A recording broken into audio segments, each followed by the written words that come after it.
Hello, hello, hello. Welcome everyone to the third round of the World Championship 2023 and we are off. Let's begin. D4 by Jan Nepomniachtchi and Knight F6 by Ding Liren. This is very interesting because Jan Nepomniachtchi actually played E4 in the first game. And today he's going D4, Knight F6 played by Ding here, c4 e6, and in comes knight to c3.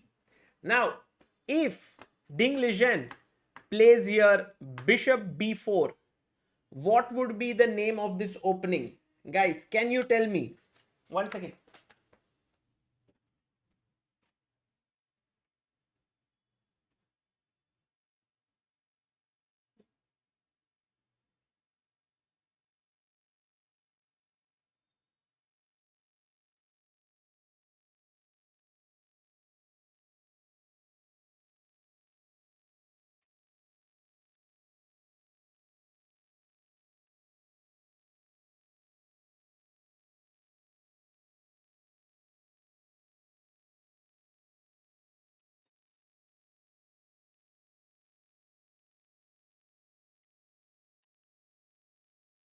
Okay, I was just going here to get my to follow the chat, what you guys are saying. Welcome, welcome everyone.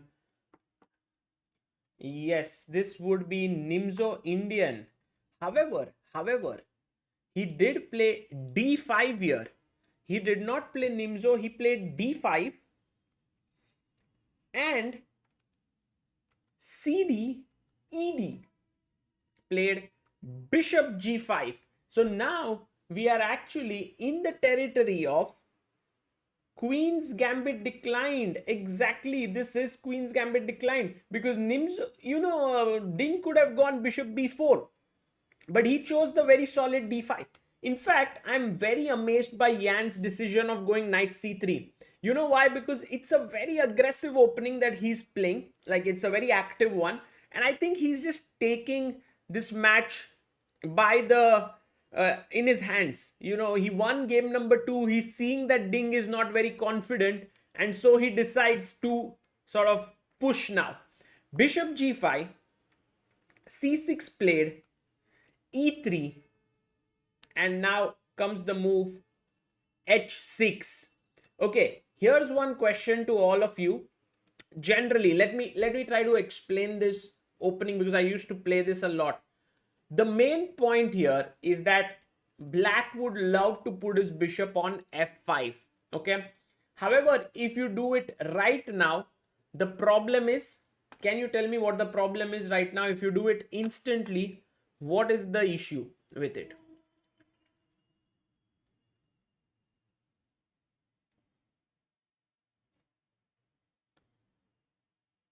Come on, it's not so tough.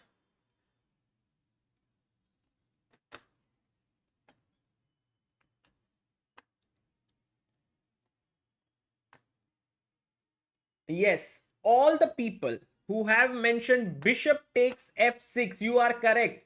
Bishop f6, because you win a pawn straight away. No, basically, okay, he must take with the pawn, not with the queen. Shaumik, Leku, Mukul, Satyam, just for chess. You are right. See, if you take with the queen, you're simply losing a pawn here. But if you take with the pawn, your position is already very, very bad. Very bad. And already, like, I can go something like queen b3 here. That seems pretty strong. Attacking here and here. So it's better to start with bishop f6, because if you play directly queen b3, which most of you did answer, the problem here is that black has couple of active choices here. One of them is knight bd7, and should be careful here about what you are doing, especially queen takes b7 might be met with rook b8 and rook takes b2. That is a possibility. And if you were to play knight takes d5 in this position, then maybe bishop e6 is a very powerful move that pins your knight. So that's the reason why it is very important to play it carefully. Kuntal says, Sagar, can you take us to the match in brief? Who is the stronger? Who is stronger at this point? No, it is of course very clear that the one who is in great form right now is Jan Nepomniachtchi. I can just show you also a couple of things. He beat Ding Liren in the second round, in the second game, and so he is clearly the one who is in great form right now. Um, but Ding is really strong. You know, I was just looking at one of the games that Ding played, and he actually beat Nepo. Sorry, he actually beat Magnus. I was just looking at one of the games recently, and you know, Ding is very respected in the chess community. Also, Magnus respects him a lot. If you look at, by the way, here are a few things that I wanted to show you. Let me see if I can bring it up. Yes. So here you will see that this is the schedule of the event, and you have game number 3 that is happening today on Wednesday. Apart from this, you also have the prize money that the players are fighting for. Sorry, there was a small bit of lag for that. I'm very sorry. I think it was not an internet issue, but my OBS got stuck there. So the prize fund is a very massive 2 million euros, and 2 million euros is the prize fund with 18 crores at stake, splitting 60% between the winner, 40% between uh, the loser, and if it ends in a 7-7 tie, it's a 14 game match, then they will play then they will get 55% and 45%. The match will be a best of 14 games. A score of at least 7.5 would win the world championship in that. And if it is 7-7, then they will go into rapid tie breaks, rapid, then blitz, and so on. By the way, the head to head score, Nepo was leading before this match, and actually he was now leading even by one more point because he beat Ding. And this is the hotel in which the match is happening. It's a beautiful Saint Regis hotel, and this is the playing hall where they are playing, both of them, and also this is the playing table that they have.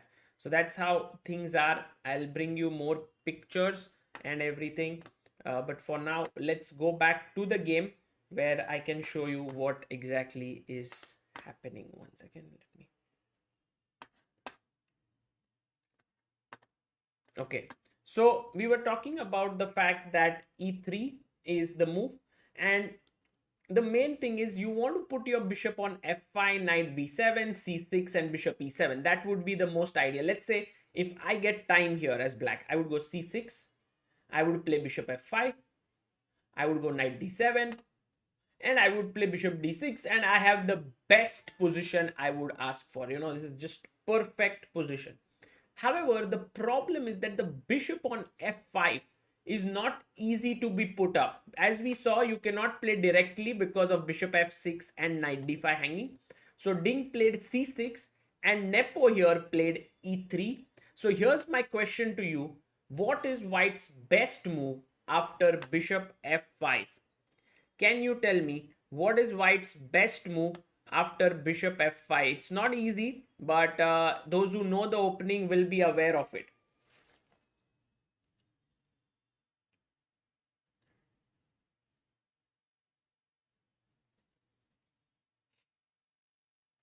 Yes, all those who have mentioned,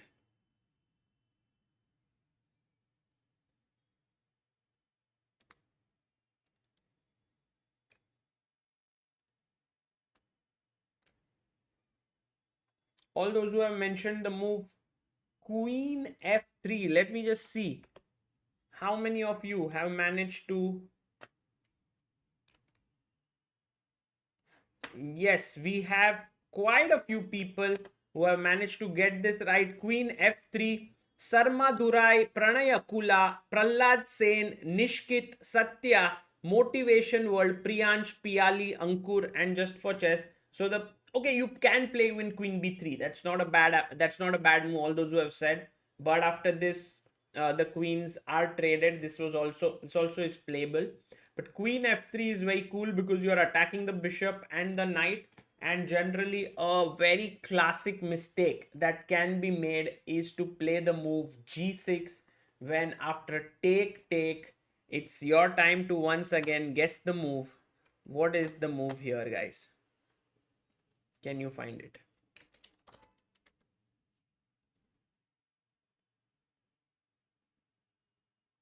Very easy, uh, but let's see if you are able to spot the winning move here. Yes, we have G4, and G4 is the answer. Fantastic job, all those who have found it. Brilliant work. And let me tell you the names of the people who have found it. G4 is suggested by Noob Master, Raksha, Pranay, Chess Tricks and Traps, Senthil, Priyansh, Hypernova, Vineet, Isha, and Sriram. So that's the reason why you can't play G6. And if you play it back here in this position, um, then the problem is that I can take, take, and this is the structure which black has to play. Now this has been played before, it is not unseen of, this has been many times played, but somehow it feels like black is generally playing here for only two results: win, that is draw, or maybe he gets into trouble. So that's the reason why Ding says, okay, I understand that e3 I cannot yet develop, so what I'll do is I'll play h6, bishop h4, and now he puts his bishop to e7. And now imagine, okay, here's my question to you, and I want to ask all of you, if knight f3, what is the move that black should play here? Black to move.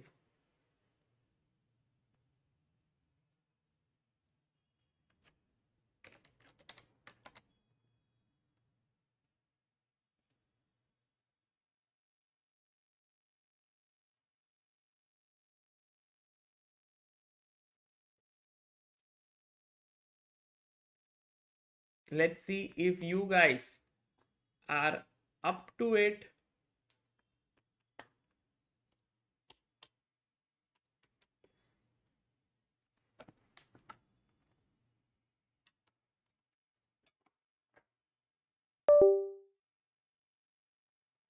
The move that I'm looking for here is bishop f5. Fantastic job by Shinchan, Senthil, Sarma, Jyotiraditya, Raksha, Shaumik, Dharmik, Pranay, Hypernova, and Srirang.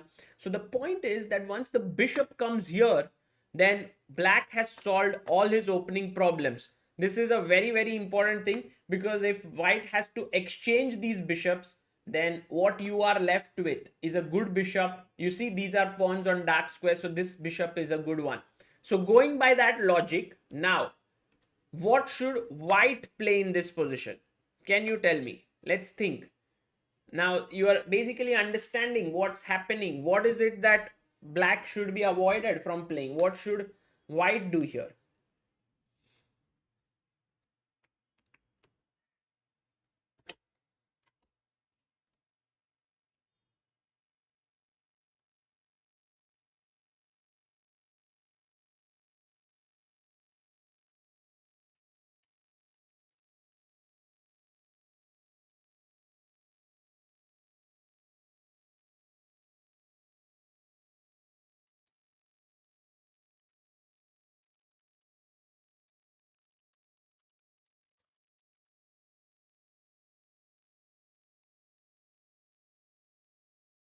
So here the move that we are looking for, and one which has been found by all of you, is bishop d3. Fantastic.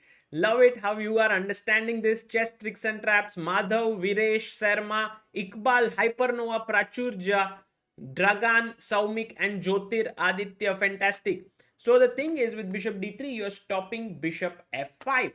And so he played castles, and now queen came to c2. This position is very rich because after rook e8, I'm actually a bit surprised that Nepo now decides to sort of plan for short castling, because in the game, like in many lines here, you can even long castle. Actually, long castling here directly maybe not the most accurate way to continue, because he can go like b5, a5 and stuff like that. But you can start off with something like knight f3, knight bd7, and then you can long castle, and it can be very very dangerous. But you know what Nepo did, was he went knight ge2. Now, can anyone tell me why did he develop his knight on e2 and not on f3? Anyone?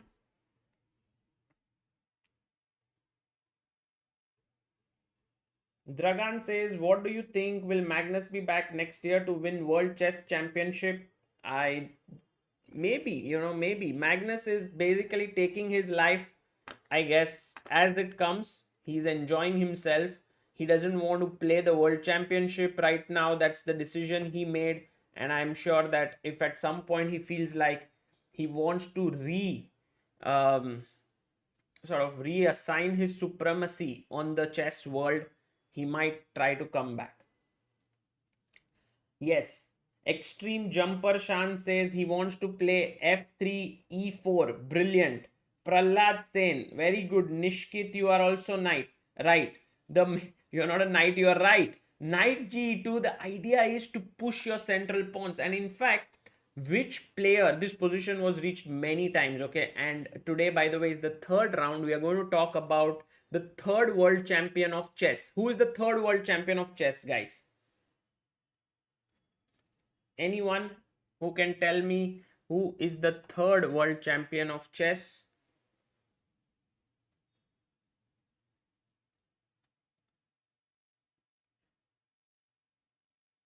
Yes, Capablanca is correct. He is the third world champion, and in fact, the match between Capablanca and fourth world champion Alekhine uh, featured the Queen's Gambit declined heavily. And everyone used to put their knight on f3. That's how things used to flow. Everyone loved to put their knight on f3 in this line. But then one player came and he started putting his knight on e2. Anyone who can tell me who was that player who started putting his knight on e2? Yes, Beloglavi soup, you are absolutely right. You are absolutely right. Botvinnik was the first one. Botvinnik was the one who came up with this new plan that you can also play f3 e4. And that became a very important plan in this line. Knight bd7 played by Ding. Short castles by Nepo, and a5 was played here. So this is how things stand for now in this battle between Nepo and Ding, and I think Nepo has just played his final move in the position, which is to play a3. I think, yeah, he's played his pawn up to a3, and interesting actually, why would he play a3? I mean, there's a typical plan in these positions, which is to go for a minority attack. Kingpin, thank you so much, says, I reach this position in London often. Maybe with reversed colors, yes.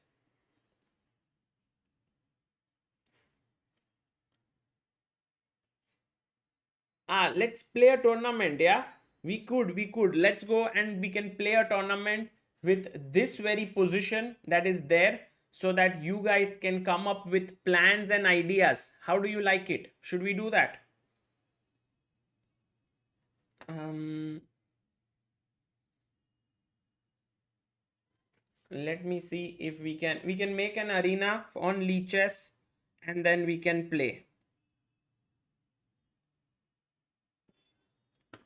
So let's first look at this. How many times has this position happened before?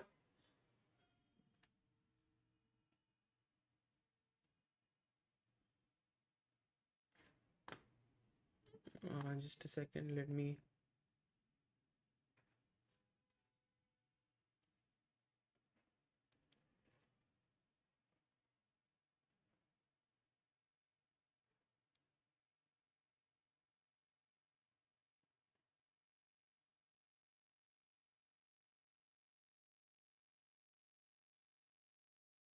Yeah.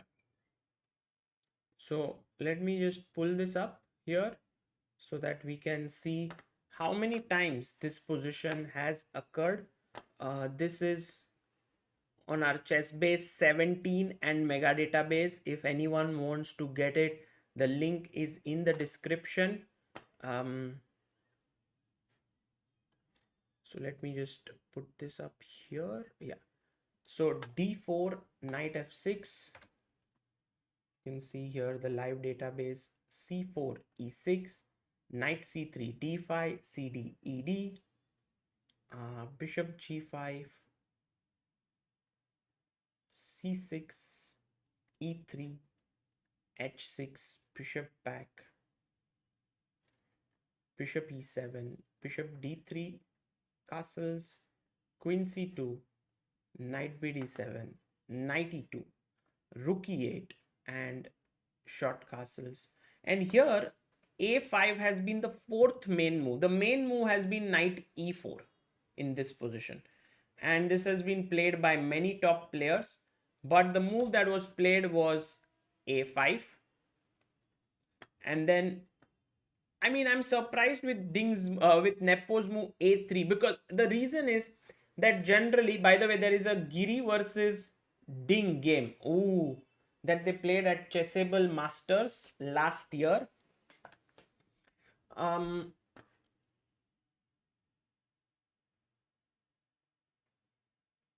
so what I'm surprised with is, why would you go a3? Because yes, there's a plan with rook b1 and b4 with a minority attack, but then a5 does nothing much for that, and you can play f3 and e4 in the position. You can go for f3 e4 plans, and that is what is a bit surprising here, that Nepo has gone for a3 very soon. So we'll look at this, and we will look at a3 as the move, and we will use this position in our arena that we are going to play today. Let me try and put it up so that all of us can play this position, learn from it, and then we can, it's just a 30-minute arena that we'll put.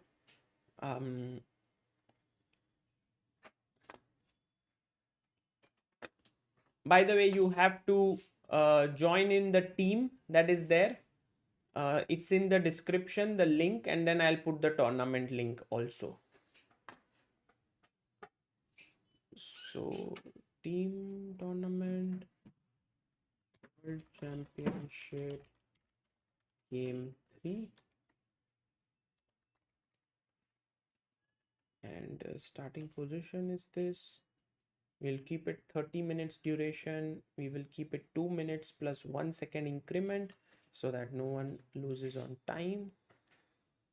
And yes, create a new event. There we have it. I'm going to pin this in our chat.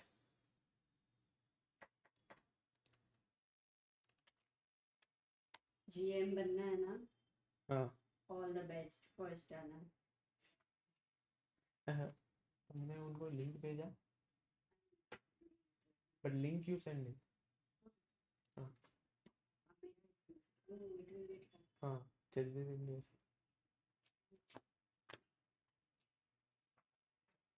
Oh, our Vivek is here. Hello, Vivek. Thank you for being here. I thought Vivek was not here, but Vivek. So this is the starting position of the game, and this is also where Nepo has started to think a lot. I mean, sorry, Ding has started to think a lot. In fact, if you see a5, he's thinking since 6 minutes here. So I've pinned the message. You guys can join it here, and then we can begin.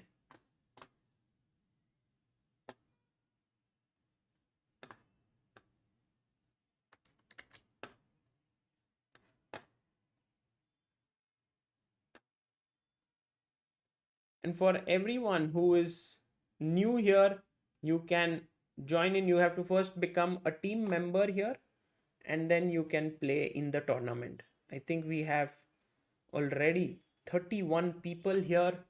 Let's see. Yesterday we had 150 players in the tournament. So that was amazing. Let's see who. And we had a winner, a very strong player. I think there were some 2600 rated players as well. Okay, I will also play. Yes. So my main thing is just to give you an idea of this opening, that here the main plans can revolve around black trying to go for knight e4 and white trying to play like knight e4 could be one idea, and white trying to go for f3 e4, white trying for rook b1 b4. All of these plans are possible. So the arena should start now in, I think, 2 minutes 17 seconds. The pinned link is where you can join.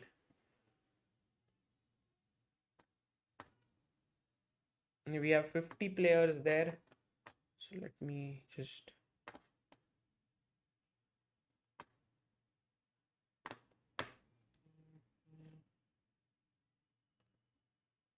yeah, this is where we'll play. This is where the game you can follow.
Okay, so let's just go here. And by the way, Nepo has actually made a move while we are waiting, and the move was knight h5, bishop e7, queen e7. So you can also think about playing this move. Ding played knight h5, Nepo has taken, and we have reached here. Okay, so now the game is about to begin for me in 17 seconds, so I have to be ready. Kuntal says, Sagarbai, does psychological state affect the performance of chess players? Absolutely. As a chess player yourself, what is your take and how do players deal with this psychological pressure? It's one of the main things in chess, Kuntal, and especially at World Championship, the pressure is very, very high. I'm playing against Prahlad Sen. Prahlad, I'm going to berserk and I'm going to make the move that was played. I want to win today's arena. Let's see if I can win it. So now knight h5 played by him.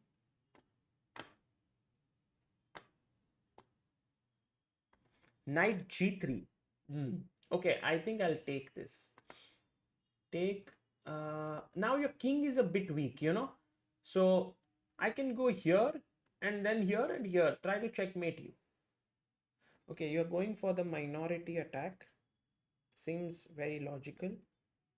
What should I do? Let me do this. So somewhere I even have threats of taking this. I think a very good move would be, but this, now what? Now you are in trouble because if you play bishop e2, then I have knight f2, king f2, queen takes e3, and that looks terrible, yeah? I mean, okay, b4, wow. Wow, that is bold. Very bold. Okay, I'll take so that my rook also opens up. Now I'll go and check you here. Guys, this is huge attack. Huge. And that shows one of the bad points of this structure, you know. I have only 20 seconds, so I need to speed up. Okay, one second, let me think. What do I want to continue? Check. B5, check. Check. Rook e3, fe3. Let's take this first. Now there is a big threat here to take. Also, this is a big threat. Also, this is a big threat. This shows what white must not do.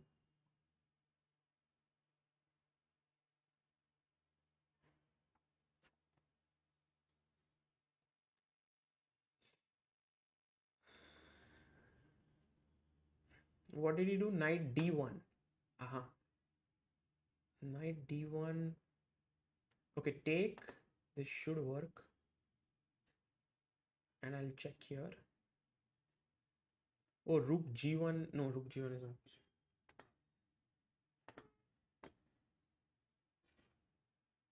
Check.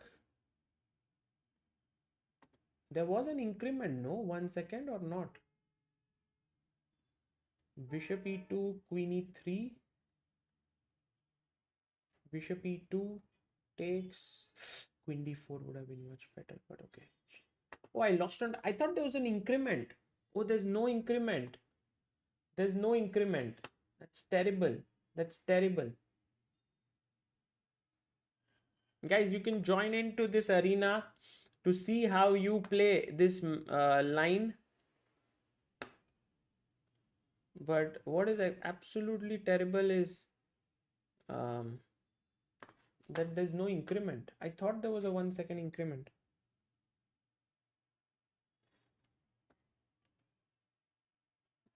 Okay, he didn't make his move.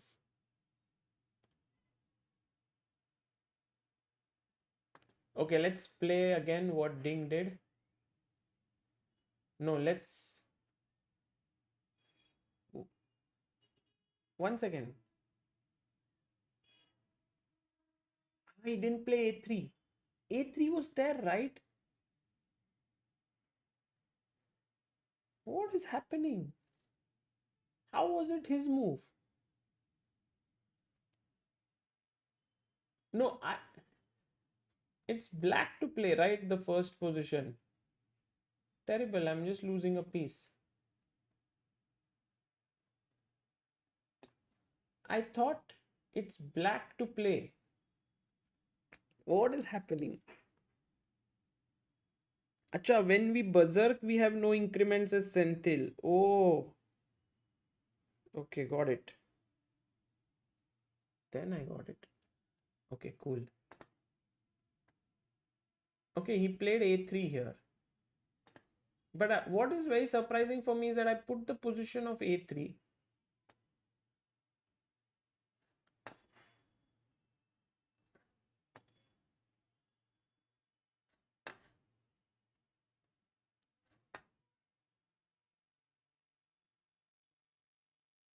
Okay, so this opponent also did not play. Let's go back to the tournament.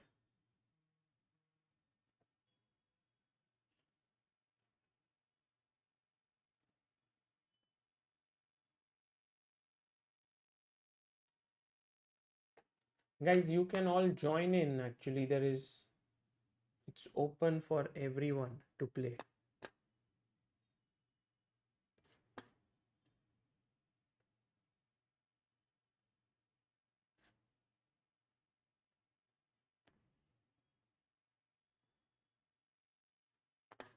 Okay, join.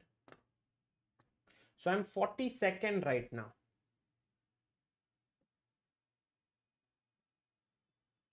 Out of 94 players who are playing. Okay, come on.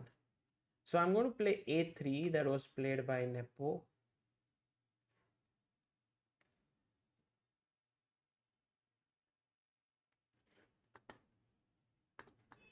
Play b5. B5 I don't like. You know why b5 is bad? Because this is hanging now. I mean, this is weak. a4. Okay, let's put this knight to good use. We can also go f3, by the way. Why not? Let's try for e4.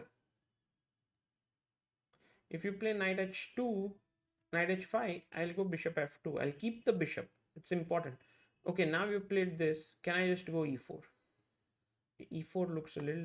You know, the thing with e4 is that after take, there is always knight g4. And then e3 square becomes weak.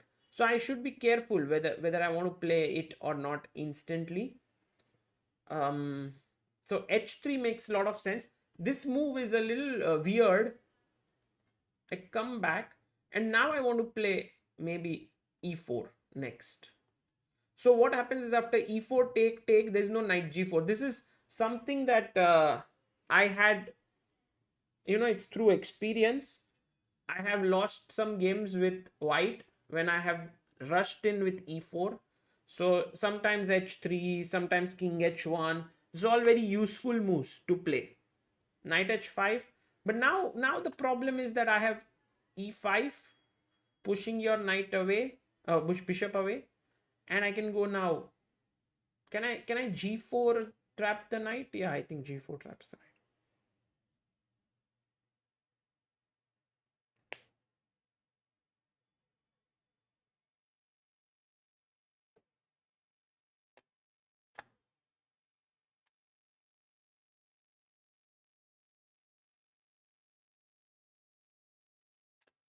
Oh, bishop g5, huh?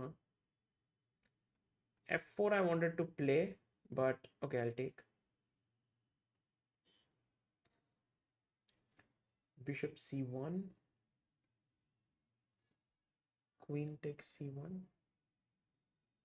Maybe I should have been careful, but this looks a little bit suspect now. Rook e1. However, the position is still very much favorable for white, I feel like. f4, f5 coming up.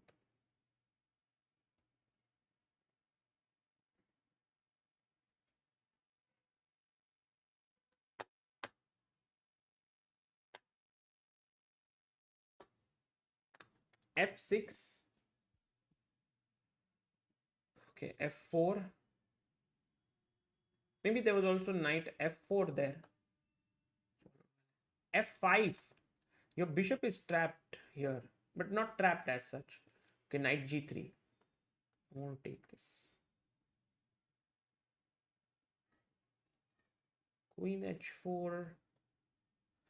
Okay, should I get rid of this knight? It's a pesky knight there, but then my b2 pawn becomes weak. Let's not take it. Let's play king h2 first. Oh, but queen h4 is there, the right moment. Yeah, now I have to really care about queen h4. Let's go here. And I do lose this pawn. Queen e8, he comes in. Smart. Okay, I am in some trouble. Let's go here. King g1.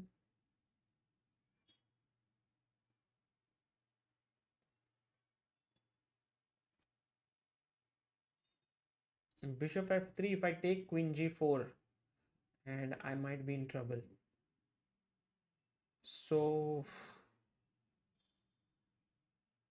what do I do? I can take this knight. Well, this didn't work out well for me. Mate! Oof! That is terrible. Like, what did I just do? So I was clearly better. Maybe here. Okay, take here.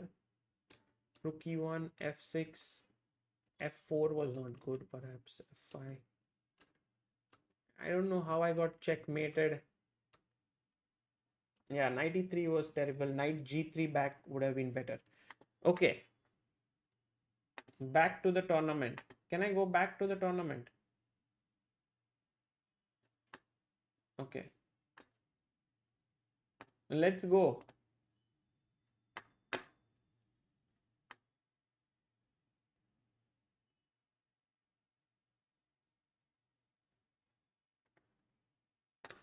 Okay, here's the game. A3. I forgot to berserk. Dipanshu Malviya says that was me, Sagar Bhai. Oh, Dipanshu, congratulations. What a beautiful checkmate you played. Well done. So take, and now rook e7. Huh? I think taking with the queen is better, but let's do this. Knight g3. Okay, can I win this in this arena? I think I'm too far behind to win it, but maybe I can berserk and just finish it off. What do you think?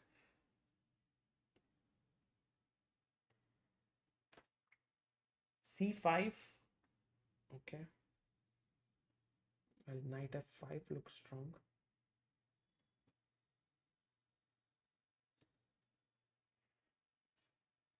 And I was wondering if knight d6 makes sense. Let's see. Knight d6.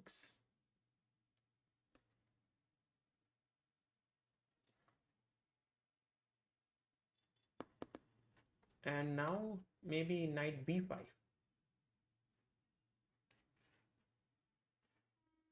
Okay, let's focus.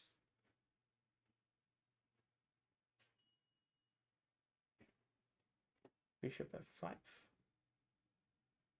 I like my knights here. Knight b6.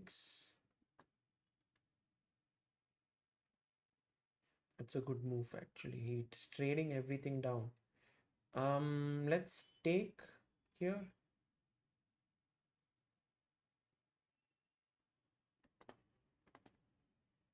Let's play this move. This is actually an interesting move. b3. With this, I'm breaking his structure and he's left with a weak pawn. He could go knight d6, but I'll take. So cb3 looks normal. I'll take back with the queen.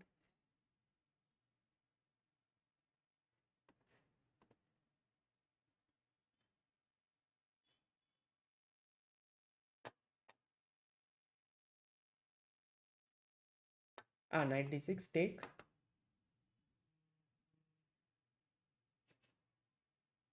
What you want is after queen d6, b takes c4. But you should have taken queen d6 because a3 was hanging at the end.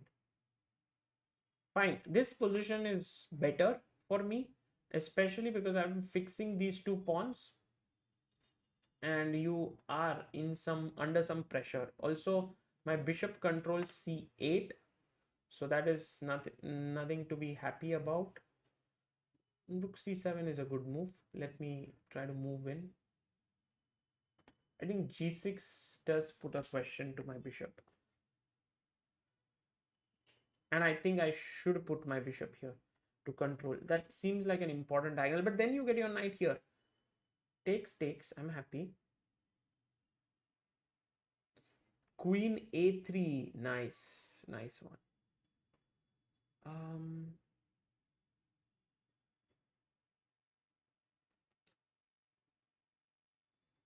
Okay, let me put my rook here, just there. I should take care of my back rank. That's important for me. Queen d6, maybe h3. Just h3 is such a terrible move. I should have played g3. But this actually helps me, right? Knight e4. There's no threat yet, so let me do this. Rook c6 is a threat. Just moving in. Queen f6, but then queen takes d5. This is hanging. I think this was a decent game. I'm just not able to focus so well, but I think I did okay here. Unless I blunder something terribly. Okay, let's trade.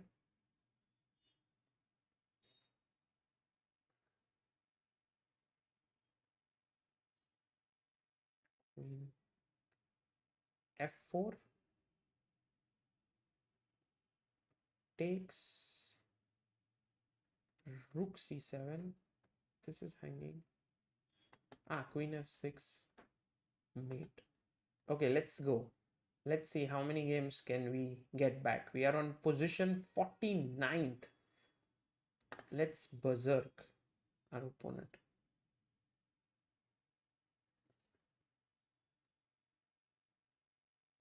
BG3. With black, I'm not able to berserk. Okay, with white only, but perhaps. Okay, bishop g3, knight h5 is something that I get this bishop. Oh my god. That doesn't work. Or that works. That works. That is an amazing tactic. I guess you had a tactic there. You had a tactic. Oh, fg3, what a creative player. But I think the creativity is a bit too much. This pawn has become terribly weak. Okay. Wow. How should I continue here?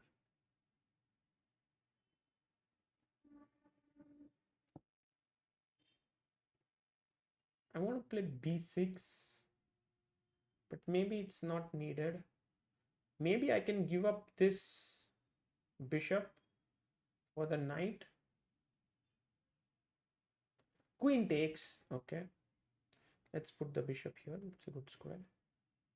Knight f4.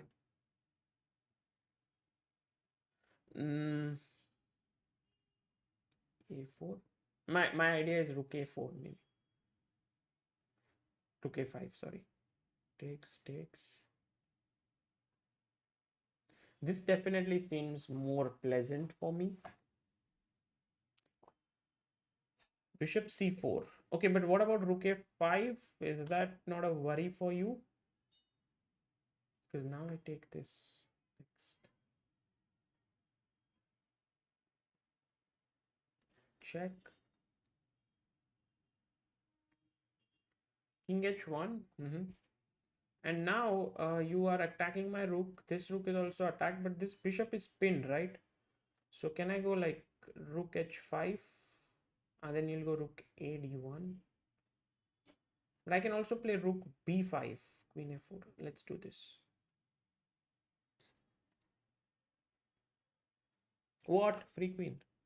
What are you doing? Karanveer. Takes. Okay, you can resign. Give me a chance to win this arena. But I think this arena is not so easy to win. Yeah.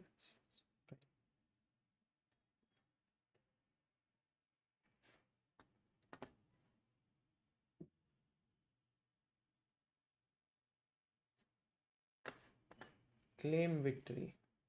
Okay, back to the tournament.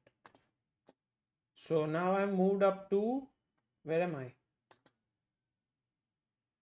41 only.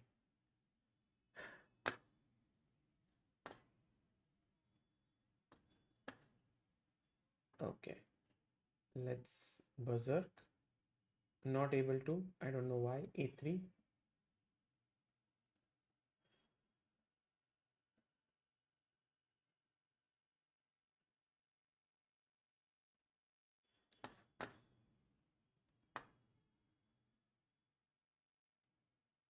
Knight g4 played. Can I take? Actually, bishop g3 would have been nice. I have a couple of tactics to share, after this.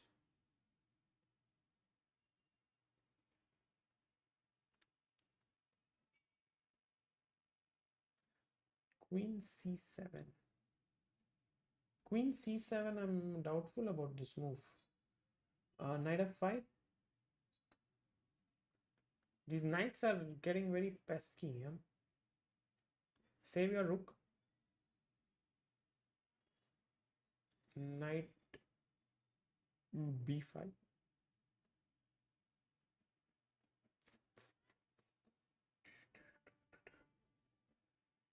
Okay, I want to go to d6. What? Queen b8. Wow. Okay, knight d6.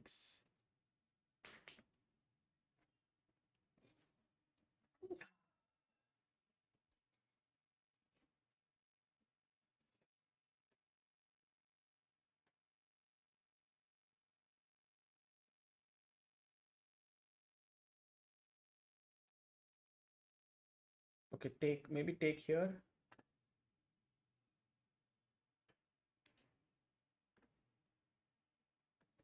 This is the plan. E4. Knight f8, e4. Knight g6, e5. No, this is brilliant position for me. Now knight d6 next, then f4, f5.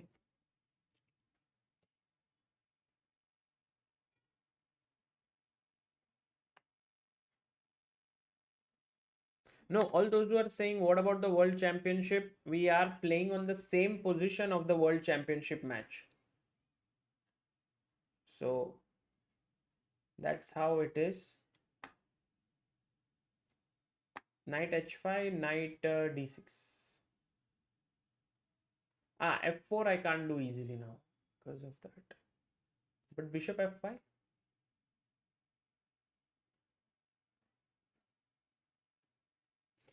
I think today it seems like it's Nepo's game. Yeah, today the opening has definitely been very interesting. But okay, it's too soon to say. We'll check. We'll check the game and we'll come to. Okay, that's another free pawn here. I don't think he has a very big attack. Okay, you can take, but that's just two pawns, and my queen can come here to defend. So I don't see how you have much. Queen g4 exchange. Any exchange is going to be bad for you because queen d3. I think I'll get my rook in. Defend this. Queen e3 check. It's true. King h1 I have to do. Maybe he goes rook b8. Yeah. Rook fe1 I think I should play next.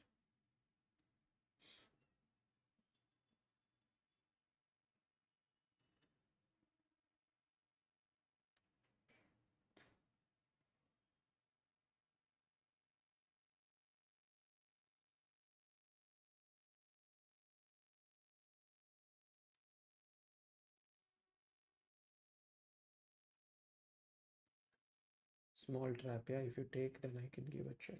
Okay. Is it a trap or is it I am getting trapped? Because next move he comes here with his knight, my queen. This is the worst possible thing you can do with your queen. Put it away somewhere. Knight f4. Ah! Is there a mate? Knight h4, rook g1, knight f3.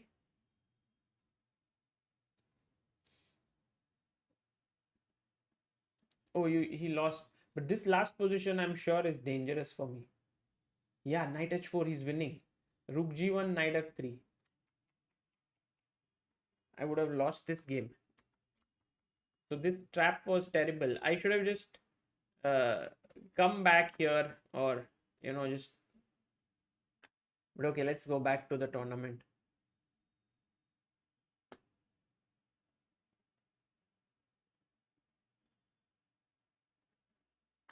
Four minutes 45 seconds. Now I'm on 31st position. I got 4 points for this win. Okay. Sagar bhai, I am a student at IIT Madras. I'm inaugurating my chess club. Really? You are at IIT Madras? I thought IIT Madras already had a chess club.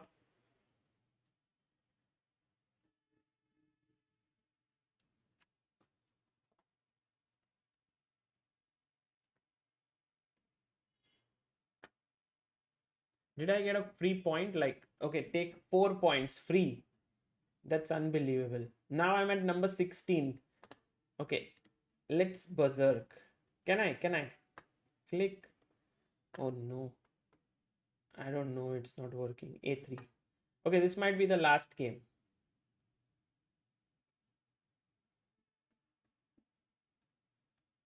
C5. I don't like this move. I think I can take. The main problem is this becomes too weak. Like, let's say rook d1.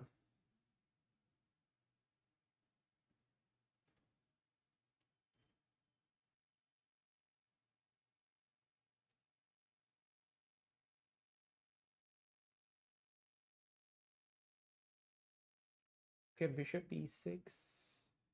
See, now there are tactical tricks. Okay, first thing, let's think about it.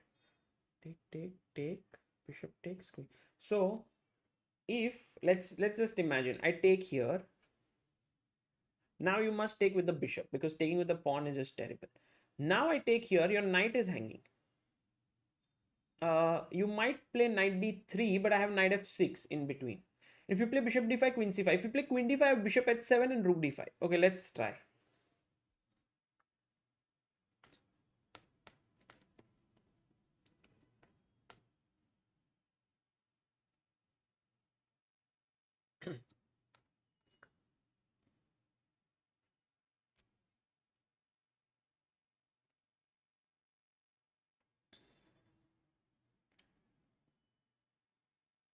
If I win this game and then I have one more game, then maybe I can win the I can try to win the arena. Okay, now take. This is free pawn. Or is it not? Bishop f5. Oh my god, he missed it. He missed it. I should have taken with the queen, but then he had queen b2. But then I had rook b1. And then rook b. Maybe it was better for me, but oh, what a miss. What a costly miss there by him. Bishop f5, and actually he was winning material.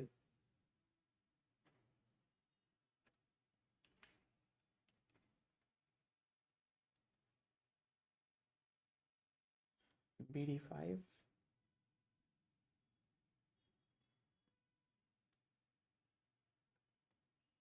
Okay, your bishop is well positioned, but let's go rook c5.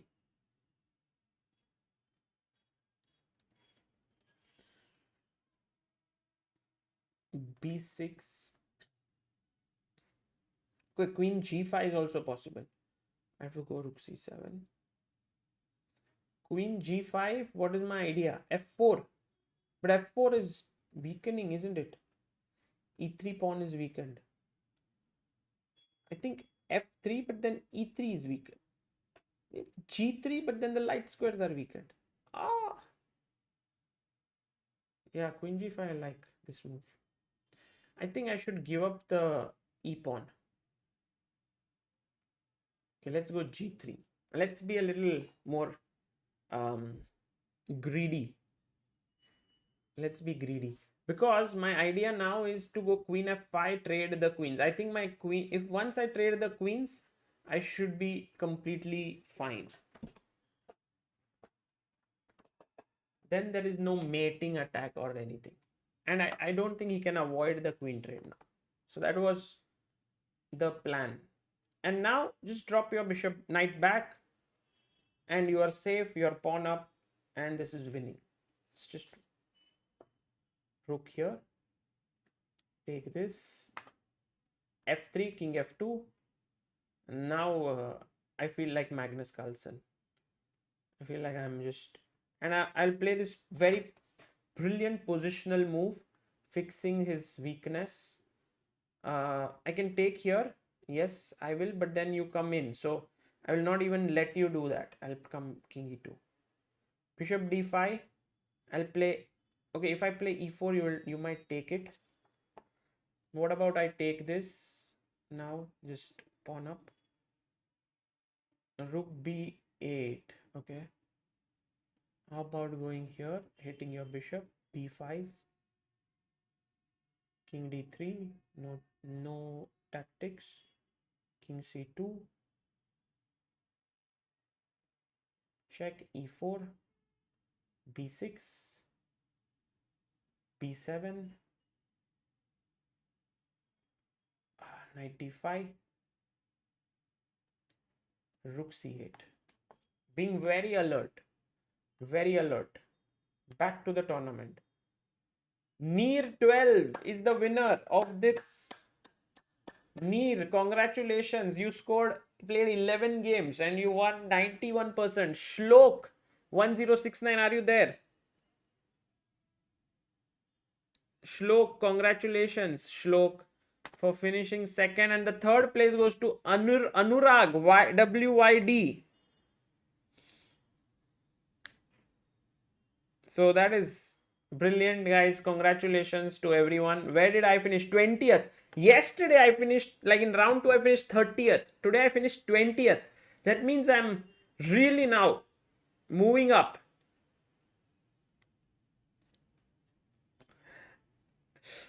But I lost too many games. I don't know, because of some not making a move or something. Anyway, let's go back to the game. And thank you all for playing. It was very interesting. I also learned a lot. And I hope you two did as well. But I think Nepo and Ding have played it slightly differently than what I did. By the way, here is one very interesting thing that happened in one of the games. Okay, A3 wasn't played. And I played the move Bishop. Opponent played the move Bishop G3. And I played knight h5 here. Let me just put this in, knight h5. And why was this a blunder? Can anyone tell me? Arbiter says, I think Shlok 1069 is Shlok Sharnarthi. Is he here? Shlok? Is he a rated player? Okay, Vivek, thank you so much for helping me with today's tournament. And guys, I hope you enjoyed it. This is a just a fun idea to make you understand what the opening is all about.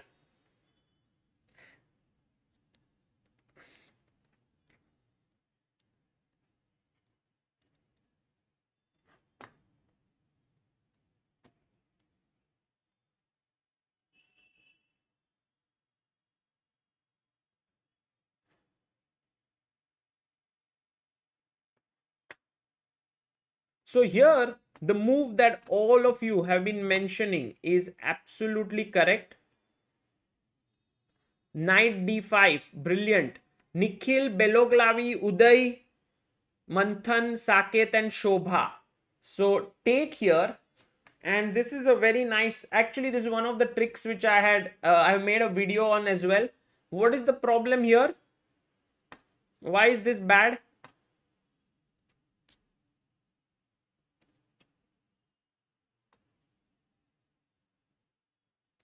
Yes, absolutely right. Bishop c7. Very good job, guys. Aryan, Subradeep, Harshit, Saumik, Senthil, Mistadam, Anurag, Biswa, Harilal, Manthan, Shri Kumar, Janak, Nikhil, Piali, Venkat, Saumik. So this is a very good trap. And the thing is that if he takes knight g3 first, then I have the intermezzo knight e7 and then knight g3, and I'm simply winning material. So I was in one of my games, this was what happened. Anyway, knight h, this didn't happen. A3 was played by Nepo. Knight h5 he took, and then he played the move rook a e1. Now the idea of rook a e1 is to expand in the center with f3 and e4. Okay, that is what the idea is. However, after the move knight f8, Ding is telling to Nepo, how are you going to expand in this position? Look, if you are going to play knight f4, then I'm going to take here, and then take here. And I get two rooks for a queen with a very nice structure. So Nepo says, okay, I get it. I can't play this. I can't put my knight there. I could put my knight on g3, but after takes, we saw that this structure is actually not so great for white, because firstly, it's not easy now to play f3, e4 with this structure. And secondly, if a knight lands here on g4, then the queen can come here and try to attack, which we saw in the first game that I played today. So what did Nepo do here? In order to start to play with f3 and e4, what does he do? Guys, can you tell me, how does he get that rolling?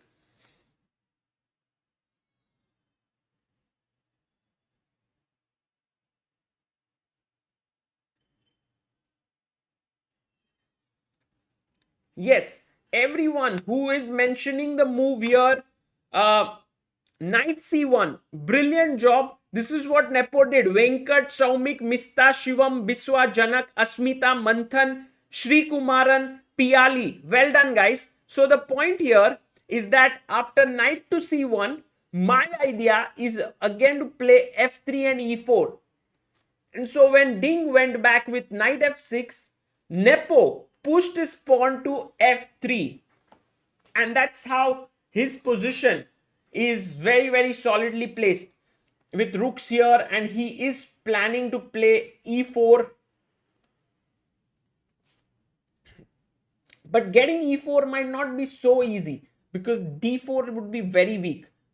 Let's say for a moment, if I play knight e6, now e4 might be very tough to engineer here because d4 pawn is hanging. They are following the game between Anish and Ding, says Niranjan the storyteller. Uh, did it go this way? Let's just have a look at that. Then that would be amazing. Yeah, we have our chess base 17 and mega database. So after a5 a3, he went knight h5. Yes, Ding versus Anish, exactly. Bishop e7, queen e7. It's amazing that Anish Giri is commentating on this match and they are following the game like Ding has followed this. By the way, if anyone wants to catch Anish Giri commentating, he is on chess.com. You can go and follow him there. He's amazing as a commentator always. Okay, so knight f8 was what Ding continued. Knight c1, also the same move. Knight f6, also the, oh my god, f3. This is Ding versus Anish. Let's just see how that game went. f3, knight e6 played, and then he played the move queen f2 because as we saw, this is not possible, this is hanging. So he played, sorry, queen f2, and then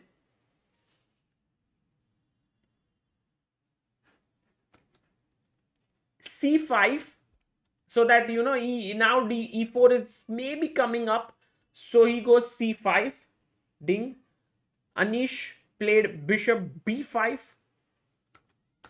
rook d8, takes, queen takes, knight b3, queen b6. I like that I have this square for my knight. I can go actually knight d4 now. Let's see, he played rook d1, makes sense. Bishop d7. Do we want to trade? Actually, we can keep the bishop on d3. But he took, actually we can't take, right? b3 is hanging, sorry, we can't play. So takes, take here, knight d4, rook e8. Actually this structure I would say is maybe slightly better for white. Can anyone tell me why this would be slightly better for white?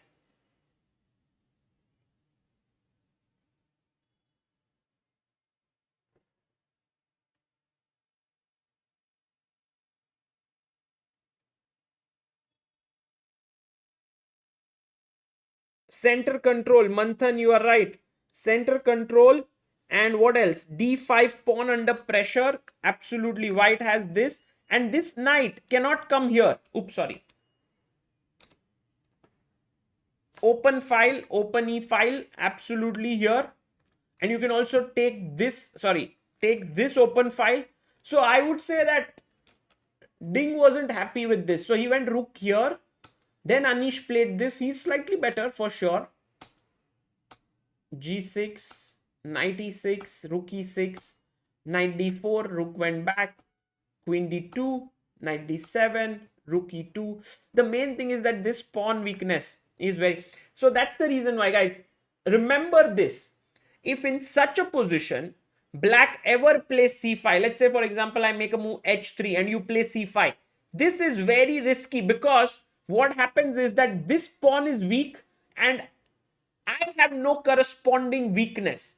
But if you look here, the moment f3 is played, the move c5 becomes sort of a knee-jerk reaction. So why do you think that happens? Can anyone tell me why after f3 is c5 move okay? Anyone? e3, yes, Henil Dasondi. You are right. Senthil, Mandar Nanal, Saumik Banerjee. Because e3 pawn becomes a weakness. And that is the main reason why you must be careful. Like the moment someone plays f3 as black, you can instantly start thinking about the move c5. And in the game, if you see, after this, the main problem for Anish is the very fact that he's pushed f3. If he can bring his pawn back, he would be clearly better. So one of his rook is always tied down to this. Now Ding is coming to c4. So b3 was played. Now the knight is offered for a trade. You don't want to trade it. Now he trades. But after take queen d4, they agreed to a draw. Okay. So this is how that game ended. Very important game. And this is what they have been following. Knight e6 also played in the game already by Ding, which is very, what makes me feel that Ding is not in his best form is the very fact that you are following a game that you have already played. You've already played this opening and you have taken 49 minutes for that, which just shows that he is lacking confidence here.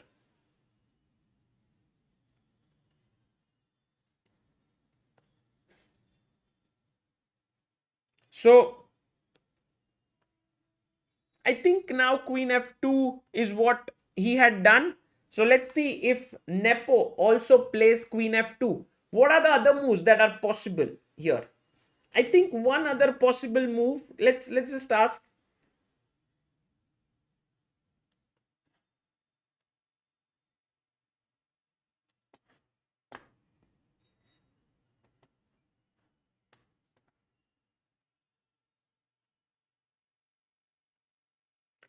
Knight e2 says Harilal. Okay, interesting. Harilal, interesting move.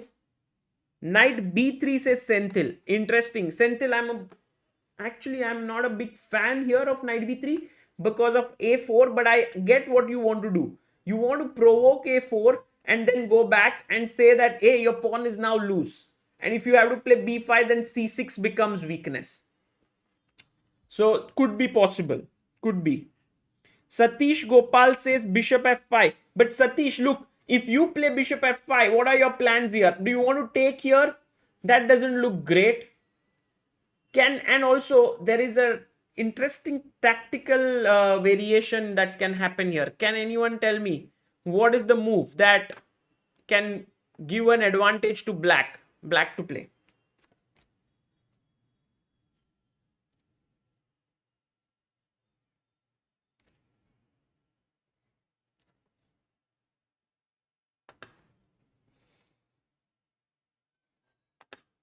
Yes, the sacrifice that we are talking about is knight d4, and this is the right answer suggested by let's see who all have given this as the right answer. Senthil, Shobha, Aryan, Anurag, Uday, Harilal, Srini, Niranjan, Prahlad, Nikhil. Take here, attack the queen, take here, take the rook, take the rook, take the rook, check. King here, and now very important that the bishop is here for this to work. Bishop f5, hit the queen, and then pick up the knight, and you are better. So it works like clockwork. Somehow, very lucky that you put your bishop there and all of this works. So maybe not bishop f5. Knight d4 is coming, so that won't happen. Knight b3 is one move that you suggested. Knight a4, Aryan, that is right. Oh, nice. Aryan suggests knight a4. I like your idea, Aryan.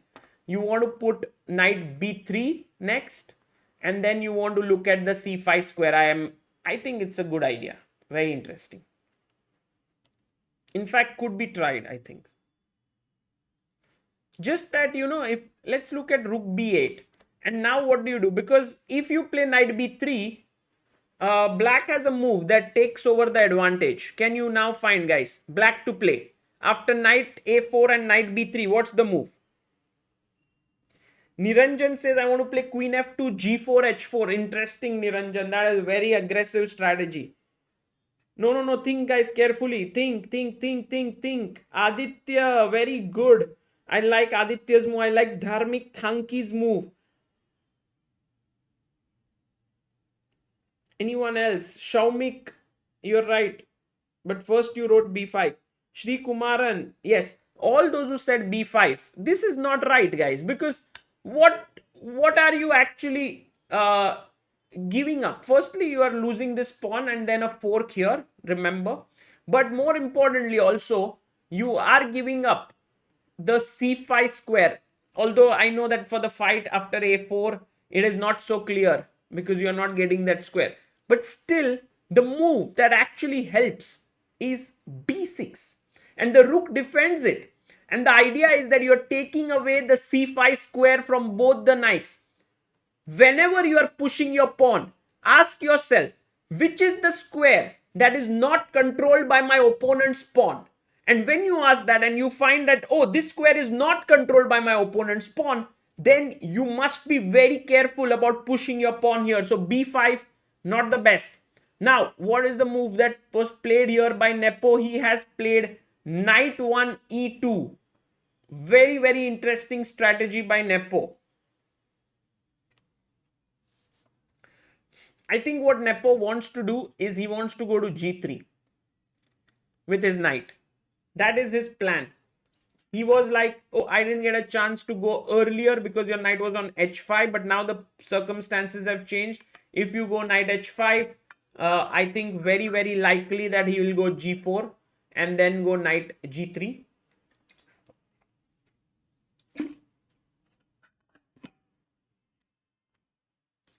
I was also wondering what will Ding do now. Let's say Ding says knight f8, your pawn is hanging now.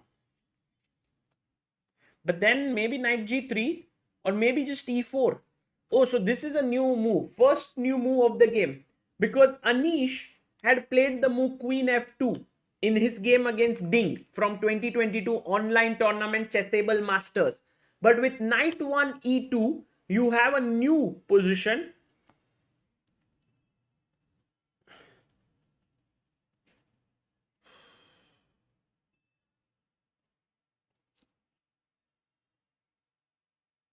Yes, Vadiraj, I'm very sure that the previous World Championship experience is helping Nepo a lot in this match. Just the very ability to sort of feel at home from game one, that comes with experience. And you know, we think sometimes, what's the difference between a World Championship match and a normal tournament? Like Ding has played so many tournaments. I think there are a few aspects to be thought of here. Firstly, the World Championship has a lot of view. A lot of people are watching it back home. I'm very sure that Ding got maybe calls from his government or from his chess association who said that, you know, the prime minister has wished you, and you really start building up this sort of vibe that, oh, you're doing something really big, which is true, right? You would become the world champion. Secondly, the prize fund is massive. That is also a point to think about. And you know, all of this would have impacted Nepo as well, because when he played last time, all of this would have happened to him. But this year, he would not have let that impact him. And I always remember how Magnus Carlsen started his world championship career when he played in 2013 in Chennai, when he traveled here and he was playing against Vishy Anand. Game number one, he was so stressed out. And I think Anand made one of, I wouldn't say a mistake or anything. I don't want to be like judging that much. But Anand definitely let Magnus off the hook with a very quick draw in game one. If I'm not mistaken, it was a draw under 20 moves. They repeated very quickly. And I'm actually seeing that game 1, 2, these are the games where the challenger is who's playing it for the first time is usually very tensed. And this is where I think Nepo struck already against Ding.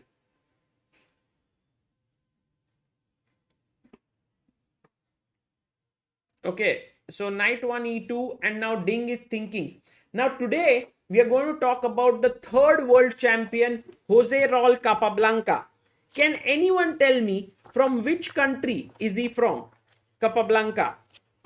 And does anyone know what is his playing style like?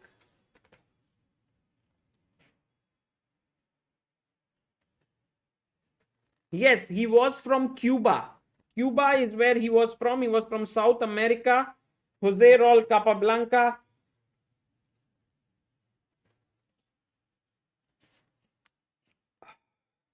he was a genius. Capablanca didn't study much chess, and some of the top players said something, and this is a very nice, by the way, I read all of this from Gary Kasparov's My Great Predecessors, beautiful book. If you have ever want to get one, it's something highly recommended. He was very positional. Lasker said, I have known many chess players, but among them there has been only one genius, Capablanca. And coming from a guy whom you beat in the world championship match, that's something.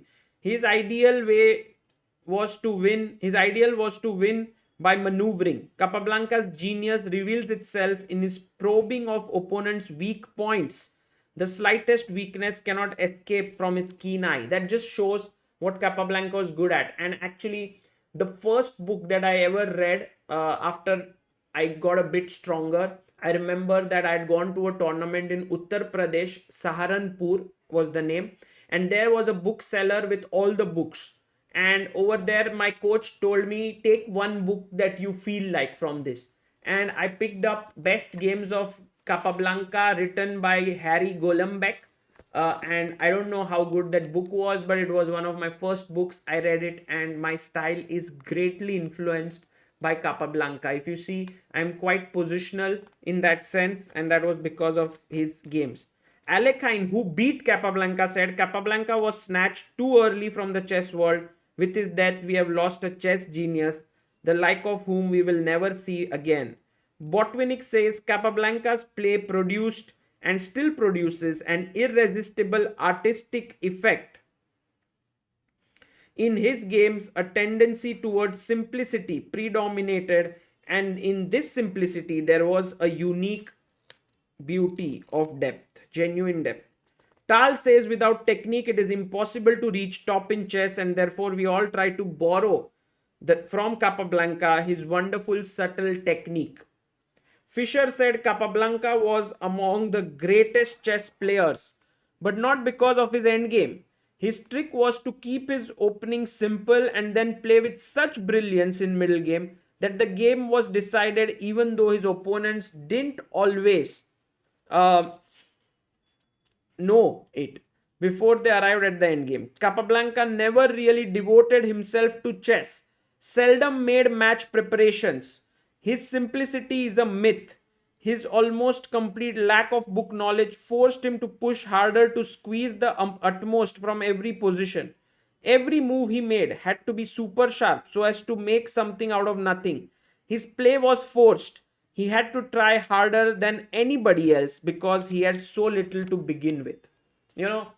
Capablanca didn't prepare opening so deeply, and that's the reason why.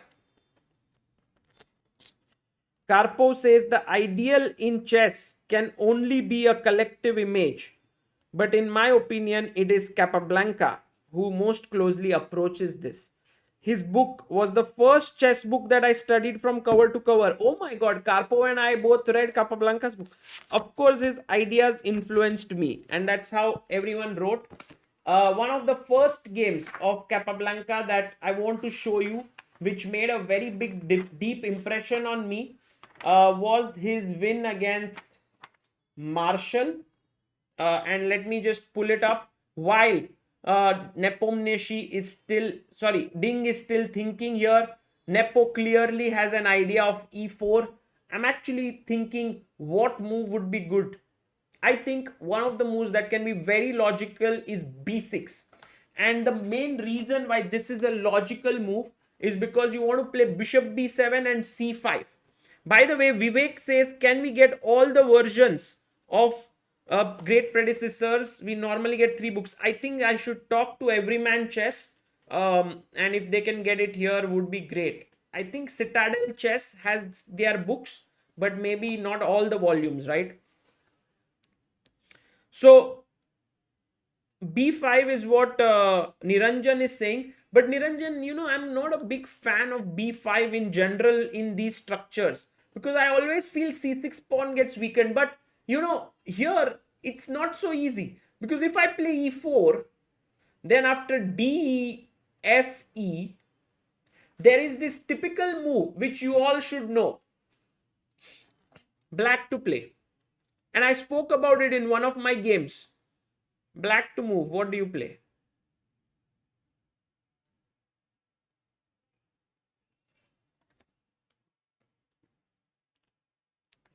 Yes, Sangharsh Aole, Amartya Kumar, Hypernova. I also like your move Hypernova a lot. Nikhil Maroti, Sri Kumar Krishnaswamy,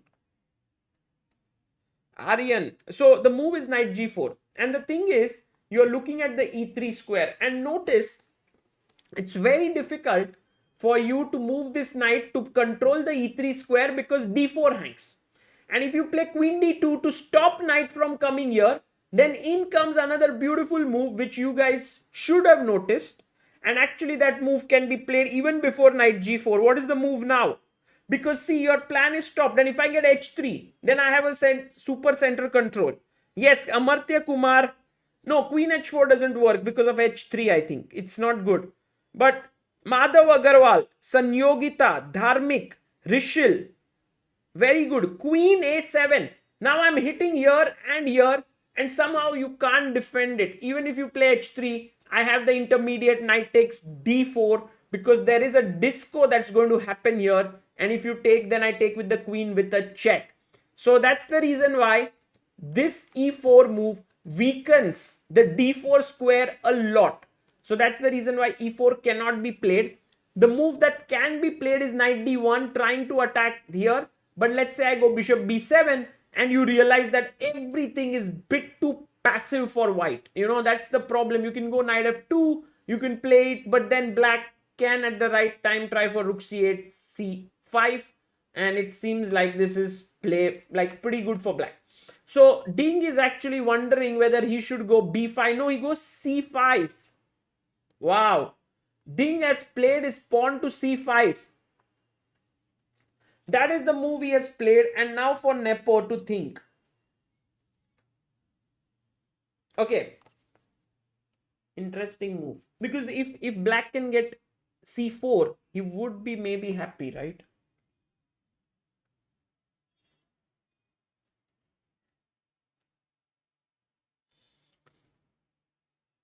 Uh, okay, firstly, let's look at d c5. I think this is a good move to consider first. Should you take with the knight or the queen? What do you prefer, guys?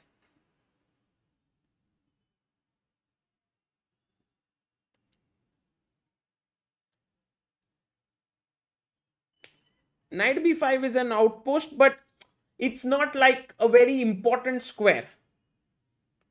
Yes, you want to take with the queen. The reason why you take with the queen and not the knight is because then you can control the d4 square strongly. You know, here. So that is one very important thing.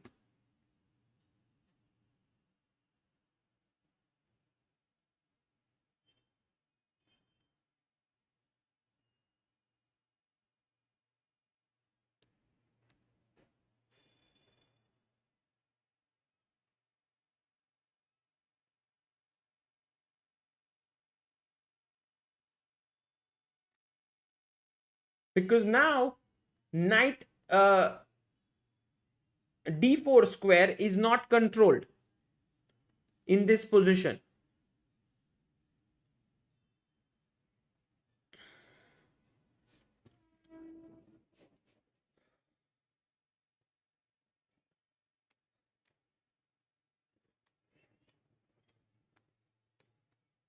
And so I'm thinking that instead of taking, some of you mentioned knight b5.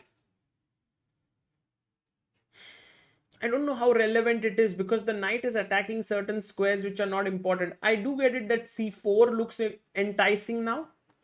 And then bishop d7. I want to kick your knight off. If you go back, I want to maybe play b5, b4. Looking interesting this way to play.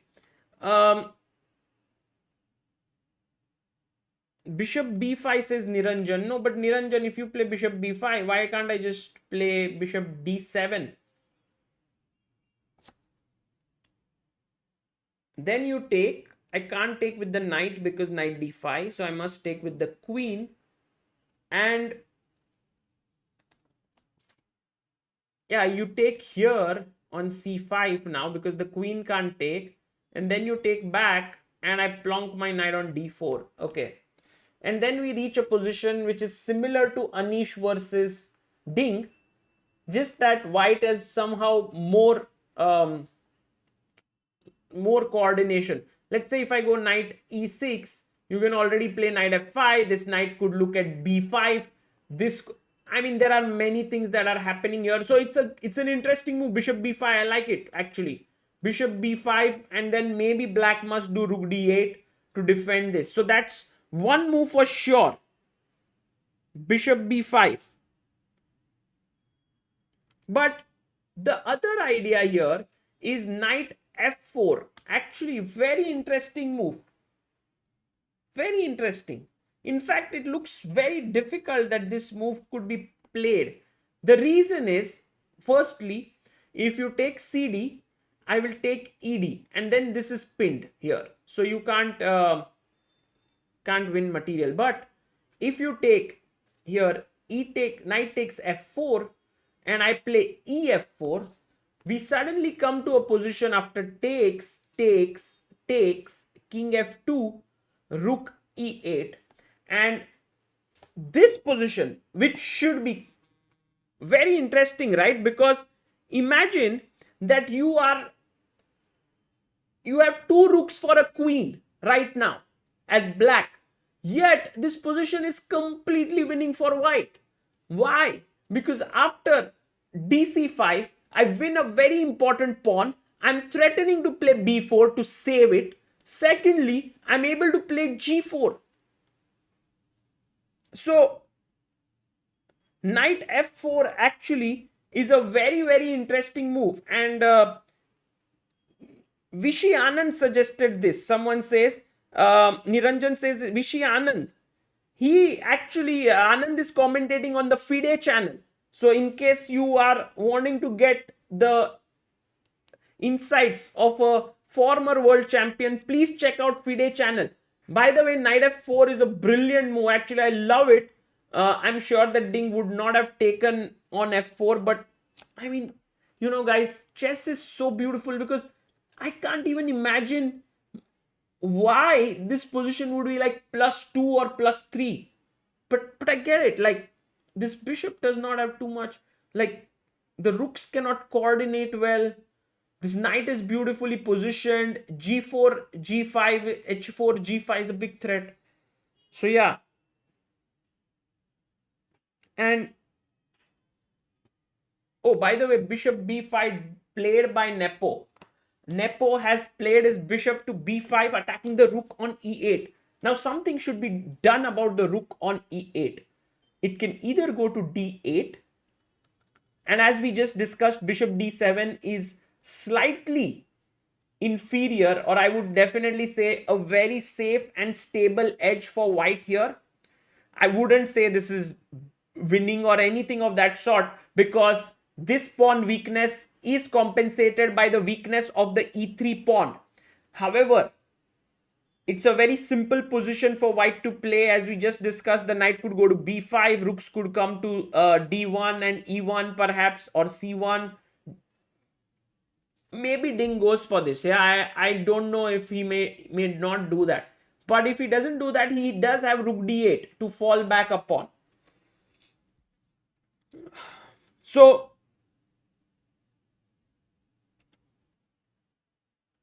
okay, right now bishop b5, and this is where things are. And I was telling you that I wanted to show you a game of Capablanca, because that is what we do every day. We want to study the games of former world champion, know more about them through our streams, because we are looking at the world championship match. And so I'm going to show you the game which really made a very, very big impression on me. This was one of the finest plays that's sort of, let me see, let me pull it up.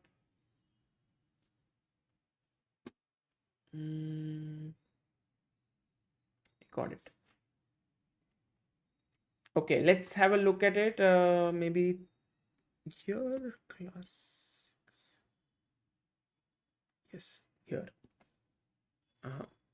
So, not this game, this one. So, by the way, Ding is thinking for his move. He's down to 56 minutes.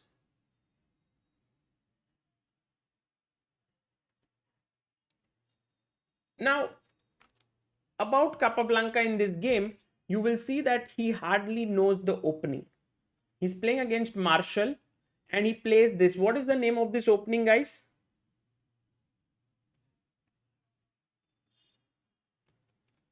Karan says Hikaru is saying on his stream that Vidit is the second of Ding along with Rapport. Can you confirm? I don't think so. Because Vidit was playing in the Armageddon in Berlin, and I don't think when you are so close to the match, you would be uh, playing in other tournaments. So that's my. But then you never know, yeah. Yes, this is the Tarash, and you will see that in Tarash, he played CD, ED, knight f3, knight c6, g3, and he played bishop to e6, bishop g2, bishop e7, castles, knight f6, and bishop to g5. This was not the best move. At that point, he played knight e4. They changed knight e5. He took on d4, took e4, took here. I mean, these things happened, and now he short castled. The main point is that you can't win this pawn just yet because I can take, play rook b8, and I can win the pawn on b2. So he played the move rook fc1, rook a b8. And now I want to ask you all one question here. What is Black's main imbalance? What is it that helps him in this game? Capablanca is black here. This is against Frank Marshall. It was a match that they played in New York, and I think Capablanca just crushed him completely. Hypernova, you are right. Queen side majority. Shaumik Banerjee, you are right. It's the queen side majority. Shubham Kumar. So, 3 versus 2. 3 pawns versus 2 pawns. And whenever you have a queen side majority, you can see how he plays here. He first goes queen e4. He plays his queen to c7. Rook c3. He pushes his pawn. a3. Pawn to c4.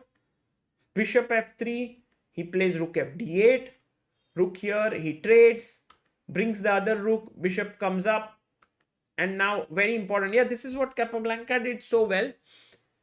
He was never in a hurry.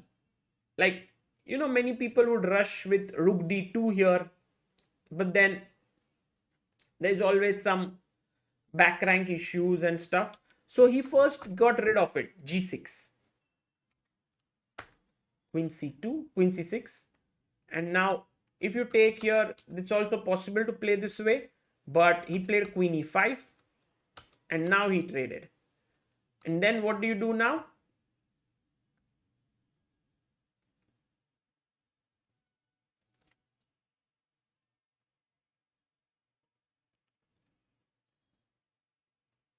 Yes, a5 b4 is a very natural plan.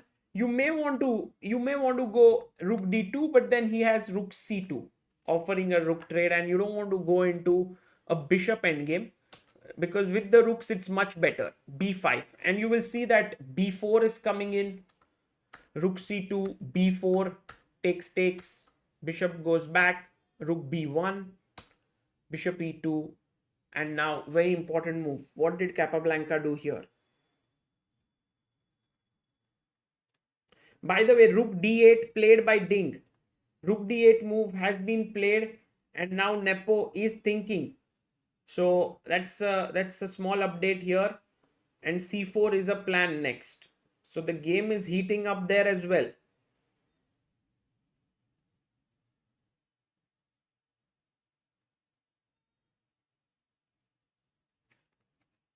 Yes, All those who said b3, fantastic job, because after rook d2, which is the only move, then I play rook c1. Many of you might want to rush forward with c3, takes and b2.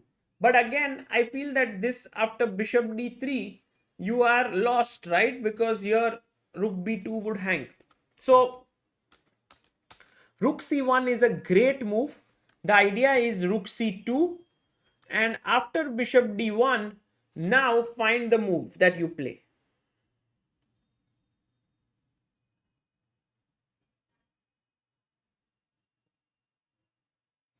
Srirang says, can you play rook b2? Rook b2, rook b2, c3, rook.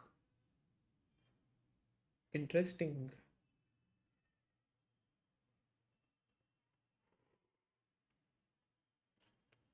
Yeah, very interesting. Bishop f5 is also interesting here. I mean, you could play it, but he just pushed c3. And this time it works like a charm, because after b2, you are threatening b1. If you take, then rook d1. And if you stop it with bishop c2, then I can take here and play b1. One of the question that was asked by Srirang is, sorry, it was asked by, I don't know who said it. Yeah, Srirang says, Mr. Great 123 says, Sagar bhai, long time, quick question. Is it only me, or is the buzz and viewership less for this than Carlsen Nepo? I think it is less than Carlsen Nepo, but there is still a lot of interest. In fact, the thing is, the number of people who follow chess has grown a lot in the last couple of years. So while this match does not have that much interest as Carlsen Nepo, overall the size of chess viewers is more. So that's the reason. So the suggestion by Srirang is that after take, can we go c3? And his point is very clear, that if you play the move rook b1, then I have c2. This should work. Am I missing something? Am I missing something? Or you are saying now bishop d3? But then this endgame, what do you think? Maybe bishop c4 should win, right? Bishop c4. Then no, it doesn't win. Sorry, take, and then rook c1. What am I saying? Right. So, and what you're saying is that take this is fine for white, mainly because bishop f5 is met with e4, and there's no way to get in. It should be drawn. Wow. Okay. Maybe, yeah, maybe. I'm not so sure yet. But yeah, this is a defense. This is something that you can defend. But that's why I like his way of playing. I think some of you did mention bishop f5 here, with the idea of bishop c2 should also be pretty strong, I guess.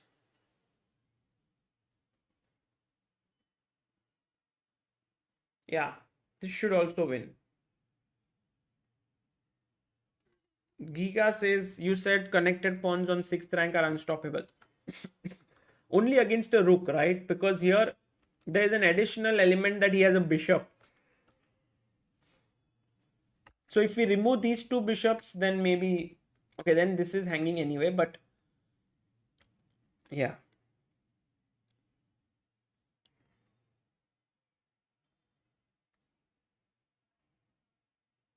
So this was Capablanca's game against Marshall. And the thing to remember from this game is how Capablanca made use of his queenside majority. By the way, dc5 played by Nepo, and queen takes c5 also has happened. Now I'm wondering if we go knight d4, is that a possibility? But it was knight d4, e d4, queen d4, check. If we can't do knight d4, what else? Knight a4, there's queen takes b5. Maybe the knight has to go somewhere else. Knight g3 or knight f. No, now you can't play knight f4. Maybe you can do something here.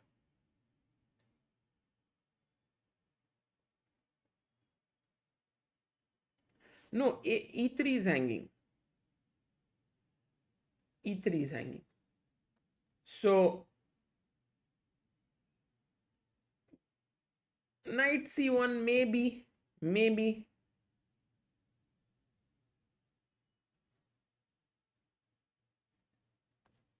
Okay, queen d2 is what I would think Nepo would do.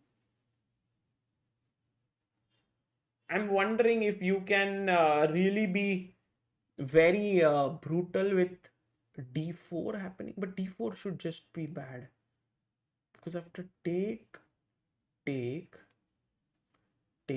Okay, rook takes queen f2, I guess, and queen takes, rook takes. This also should peter out into equality, I think. Let's say rook d1. You don't have any entry points here on e8, so rook e7, king f8, also rook b8, bishop e6.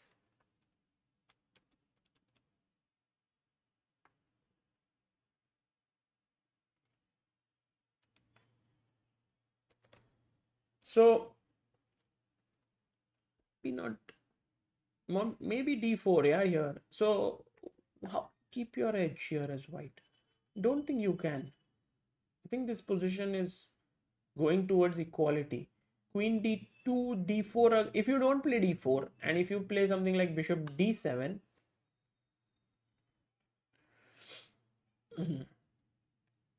take, knight d4. Okay, this is playable. Xiaomik says, why not queen d3?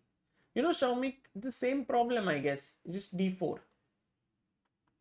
And now the issue again is that you don't even get queen f2 here, which you are getting. You have to play queen e3.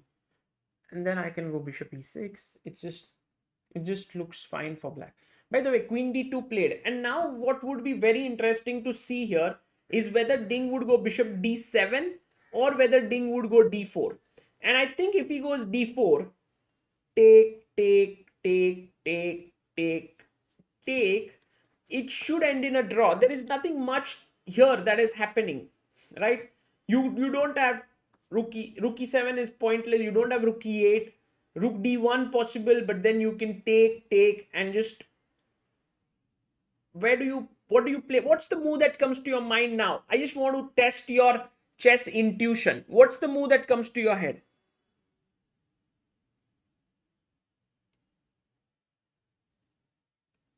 No. Yes, Shaumik, Bhimanshu, Aryan, very good. Shobha, Leku, bishop e6 is the correct move. You just put your bishop here. And then you can play king f8, king e7, offer a trade of rooks. I don't see this as any problems. But Rakshit says bishop f5. I am not a big fan of bishop f5. The main point is that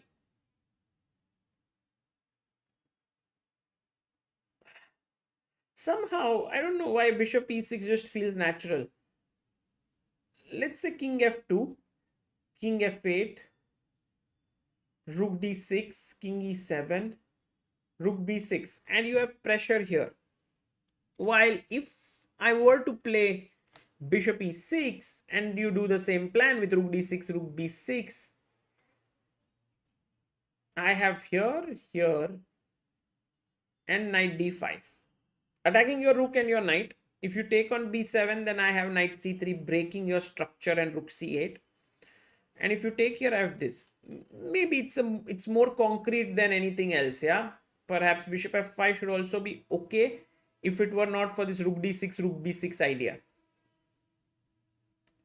Yeah, you want to provoke g4, but even if he doesn't do a g4, why would you want to provoke g4? In fact, it's good for white to play g4 in that endgame.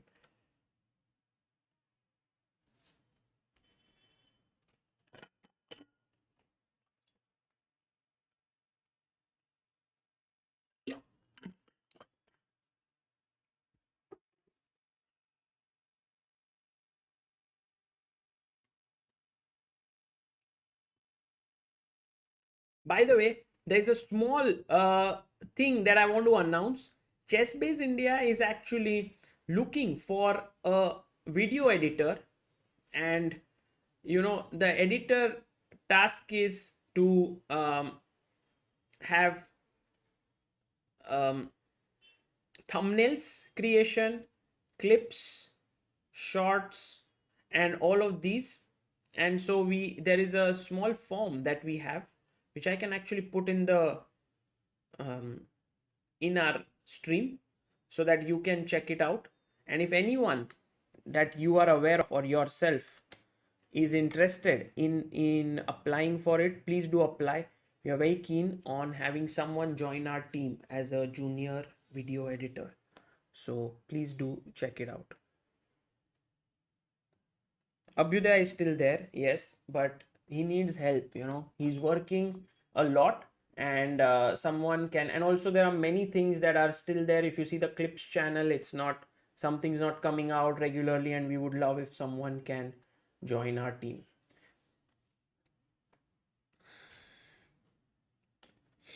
So bishop d7 uh, has been played. I think Ding did not like this position, to be sure. He did not like the fact that perhaps after rook d1 take bishop e6 rook d6, this entire plan with rook b6, maybe this is what he felt white is pressing a bit, and I think his move is excellent. He is playing bishop d7, and I believe you have to perhaps take knight d4, and this could be a small edge for white, very small, but I don't think anything very substantial.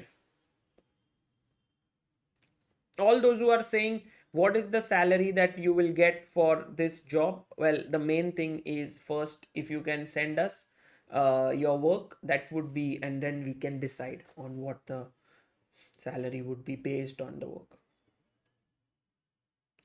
Because I think it's not about a fixed amount, it's more about the work that you can do. Why would Nepo play a line which he knows that Ding also knows well and has played it in a game until move 16? If he wanted a solid line, there are many options. I am also a bit confused, especially when you have a, why are you following this game which where you have no real idea that you brought up with, actually. Like, all of this was seen, and maybe this was his idea. If this was his idea, I'm a bit surprised, actually. 92, because okay, Ding just played c5, or perhaps in his notes knight f4 did exist, and this was a small edge which he didn't play it over the board. That could be one small bit here. Yes, Niranjan, you're right. A draw for Ding is good here with black pieces. That too, a very comfortable draw. That would mean that then he can get ready for his next white game. Yes, I think Giga Chad, you're right that Nepo does seem to have wasted his white pieces.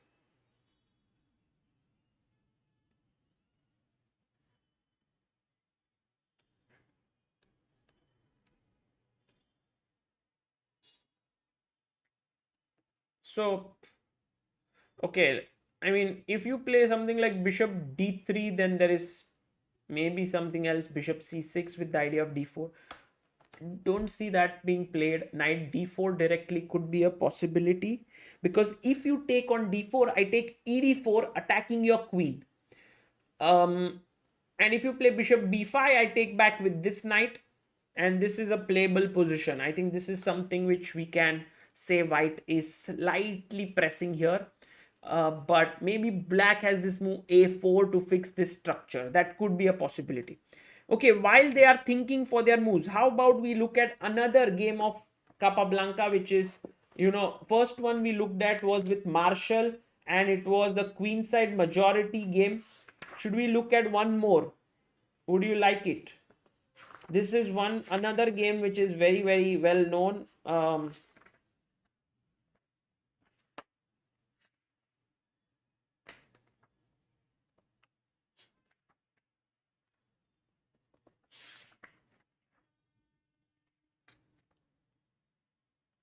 Let me pull it up.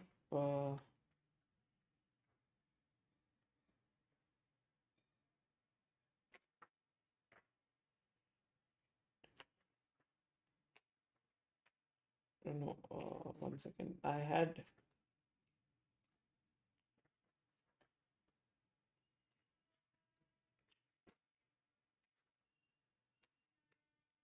Yeah, this was done. And then I wanted to show you one very famous game of Capablanca, which is actually something which all of you should know. And this is something which would be, I think I've made a video on this as well on our channel. But if you are not aware of it, you are in for a treat today, because you're going to learn something. And all these games, have stuck with me for years, and they have guided my chess understanding a lot. And I think it can also help you. I had to read many, many books to come to all of this knowledge, but you can actually keep it. First, let me, before we go ahead, oh, bishop d7 was played. Okay, interesting. Guys, before we go to the game, let's first analyze this. Okay, be careful and be thoughtful about what you want to do.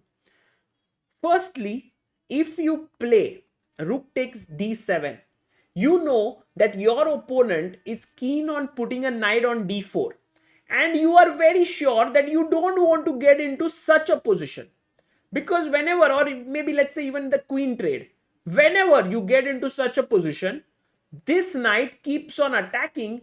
This knight has to stay passive. This knight does not have this square. b5 is slightly weak. It's a slightly irritating position to be in. So you think to yourself that I can actually take back with the knight. Wow. Okay, think about it this way now. Knight takes d7. Ding has actually taken this move. He's played it. Okay, here's my first question to all of you. Why is knight d5 a big blunder? What is the reason? Anyone? Try to think. Put yourself in Ding's shoes.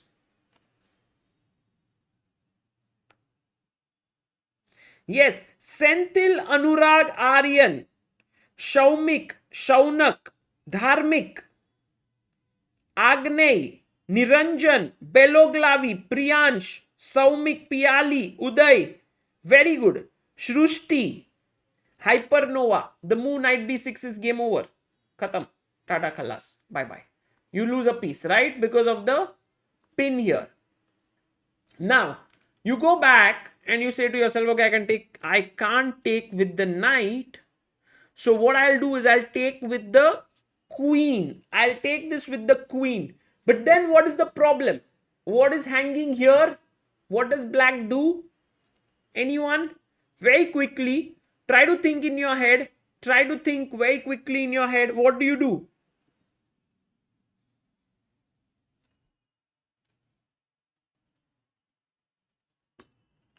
Yes, queen takes e3 is absolutely right. It's a check here, and right move by Shaumik, Aryan, Kartiki, Priyansh, Alak, Shaunak, Niranjan, Agnay, Beloglavi, and Adhisan. Very good. So now you can't. You realize that, oh, if I give this up and if I go here, the problem is that after knight d c5, the queen is attacked, knight is coming to d3, and then the knight is jumping to f2. So there are massive problems to be faced. But what is the other advantage? Let's say I'm a very calm guy. I play knight d4.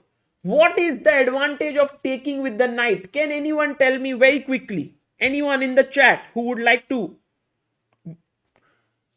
try this?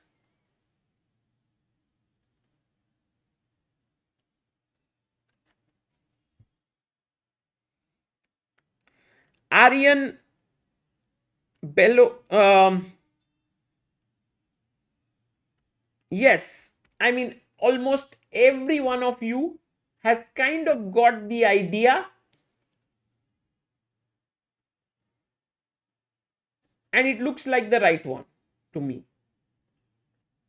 And many of you have mentioned knight e5. However, this move, let's say I take, you take, and I play queen d4. This is a problem, right, for you? Do you see it? Because I know why you played knight e5. Your intentions are good. For example, sometimes you want to help someone. Your intention is good. You want to come to the c4 square. That is your intention. But the way you take is important. Because knight e5, knight e6 takes, queen d4, hits the knight, hits the queen, you take, I take, you come here, and then you lose the pawn here. And this is what you don't want. Because if you play knight b2, then I have rook b1, suddenly my rook is coming in, you will lose a pawn. So that's the reason why you should start off with knight b6. In this position, same concept, you want to come here, but now if he takes and plays queen d4 here, trying to attack, I am not threatened by my knight. And what do I do now with black here? I can take on d4, but there's something better. How do I improve my position? Leku says knight c4, Leku, you'll lose a queen. Yes, Shaunak, very good. Dharmik, very good. Uday Kumar, excellent. Akashdeep, very good. Harilal, Srirang, Shaunak, Mubin, Shrushti, Rook c8. And the point here is that the knight on c4 is an absolutely beautiful piece. Because it puts pressure on b2. You can't play b3 because a3 hangs. It puts pressure on c4. So Ding Liren taking on d7 with a knight shows great understanding. And of course, for him, it's clear. And in this structure, guys, remember, when the pawn is on e3 and f3, and when the pawn is here on b2, the knight coming to c4 is an excellent square for the black knight. Okay, so right now we are waiting for Nepo to make his move. It's not going to be easy for Nepo to decide what to do now. And it might become a bit stressful for him because he realizes he can't take on d5 with the queen. He realizes he can't take with the knight. And can Ding Liren actually strike back in this match? Okay, let's think a little bit deeper. What happens if you play knight f4? Oh, that's a free knight because the pawn is right. Did you see it? If you play here, it's a free pawn, a free knight. Pawn is pinned. Okay, so then that's not possible. What else can be done? Rook d1 maybe. Rook d1. Now knight e5 looks good. You go knight d4. I go knight c4. I hit your queen. You go to f2. I play rook a c8. And now I have ideas like knight takes b2. Suddenly, Nepo's position looks a little bit bad because the knight is coming to c4. What do you think, guys? Soumya Agarwal says, can we go rook c1? Interesting move, Soumya. But what about knight e5? Once again, same concept, same idea. Where do you go? What do? You don't have any good discoveries here. I mean, if you take knight d5, I take with the queen. If you go knight d4, I have knight c4. King h1 says Beloglavi. But after king h1, I still go knight e5. I think Knight d4 is the only logical idea I feel that Nepo might do. And then, very important for Ding to not go knight e5 but knight b6. Sassy says, can we go knight a4? Interesting, Sassy. You are attacking the queen. You are, as you said, defending b2. Like it. I think that's a nice move. Maybe if not knight d4, knight a4 can be tried. But what if after queen c4 I hit your knight? You don't have knight b6. You have to come back. Once you come back, I'm happy to either repeat queen c5 or I might say, I am now ambitious. I'm going knight b6, queen c5, knight c4 anyway. So you didn't get much.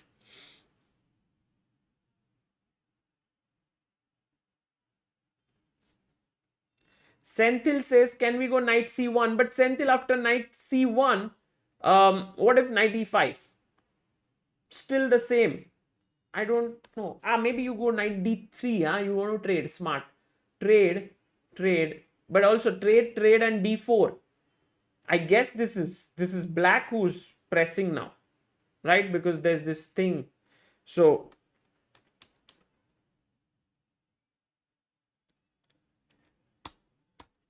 I like Ding's position.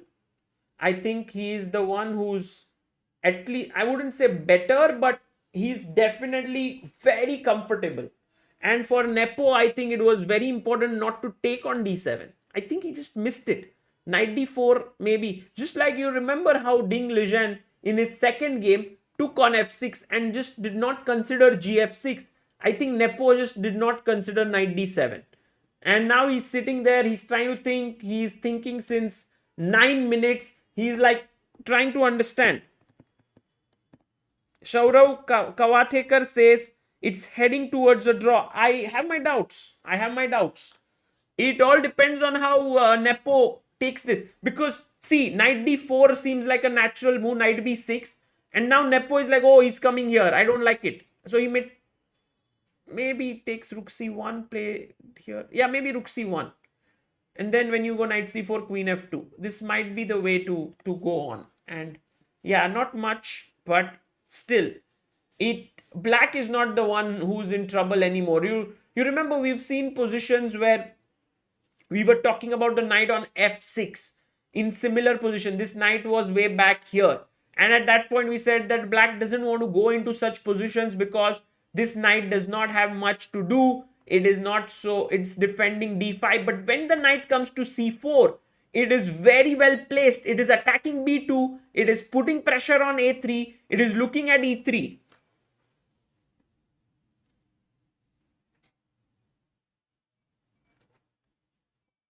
While they are thinking for their move, and let's just go and check.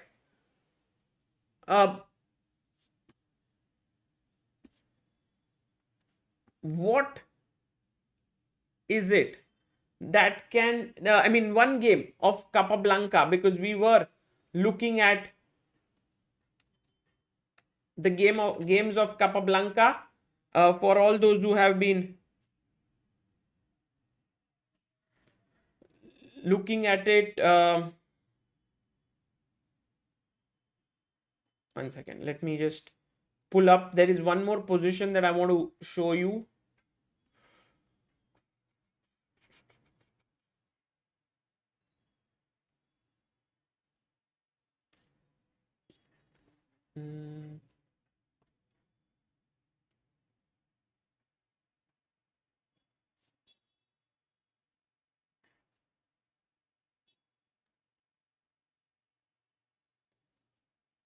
Yeah. Okay. So this is a position which, if we can get, it's very nice, by the way.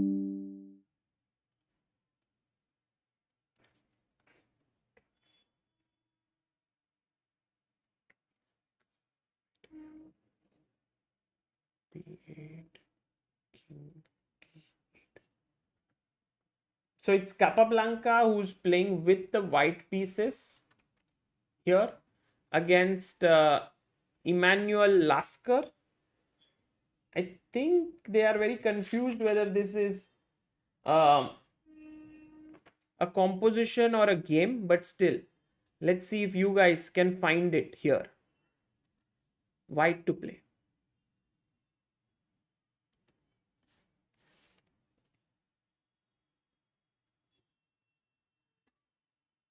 By the way, moves have been played in the game.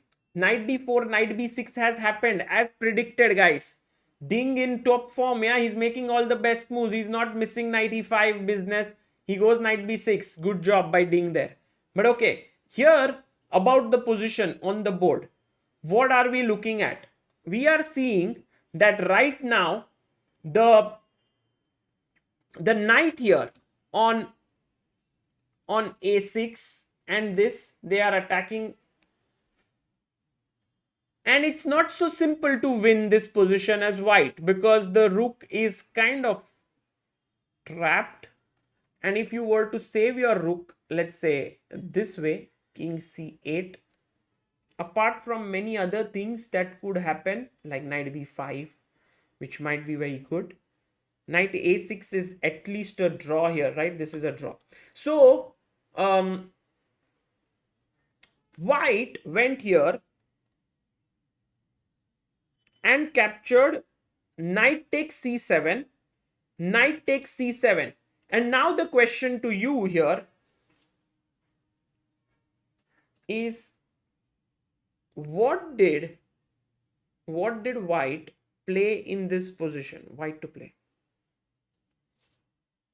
Not easy, not easy, but think. You see what is happening and then you figure out. Oh my god, our chat is beautiful. You guys are too good. Too good. Shaumik, Shaunak, Harilal, Senthil. Careful, yeah. King c8. The problem is knight takes b5. Right? So you don't want to go there. Paras Bhoir, Leku, Raigod, Shrishti, Piali.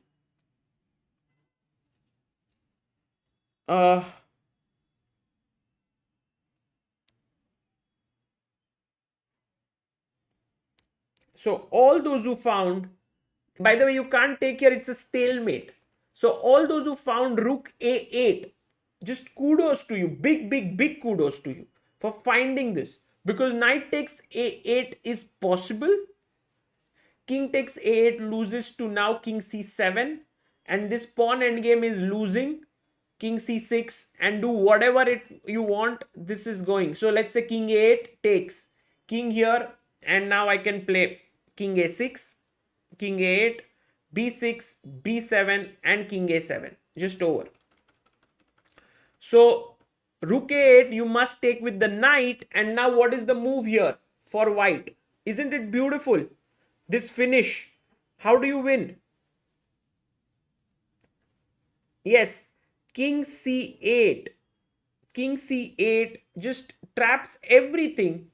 And after knight c7, which is forced, you take and you win this endgame. Remember a very important rule. When your pawn is on the 5th rank, right? This is the 5th rank.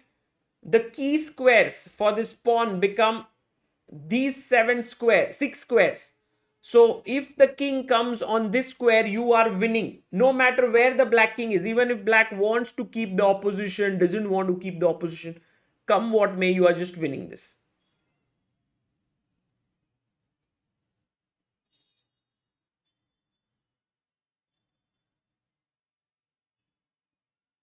Let's just show you how. Let's say king b8. Here if it is white to move, you already know you can push and you can win. But imagine in this same position, it is black to move and black goes king a8. Okay, say black goes king a8 here.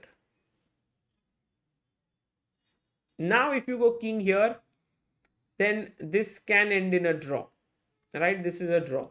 So how do you win this now? King c7, very good. You play your king to c7, king a7, b6, b7, queen and mate. Nice. So this was a nice study by, actually it must be a study, but I think people are a little bit confused whether this was a study or this was a game between Capablanca and Lasker.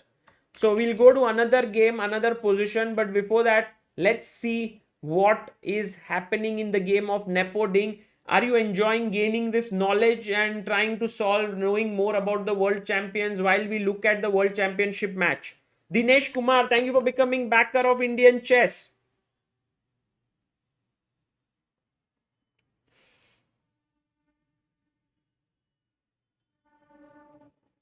Okay, we will look at another game. This next one, before, like, while he's still thinking,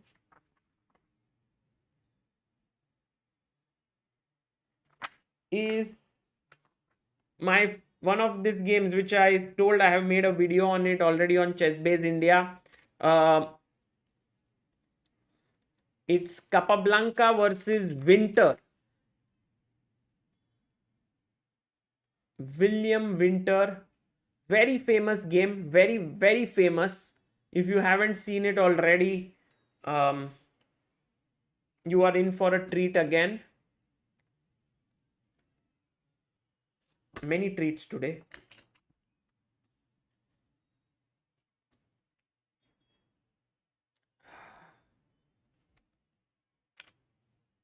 Okay. I don't think that still Nepo has played his move after knight b6. He's still thinking. He's down to 53 minutes.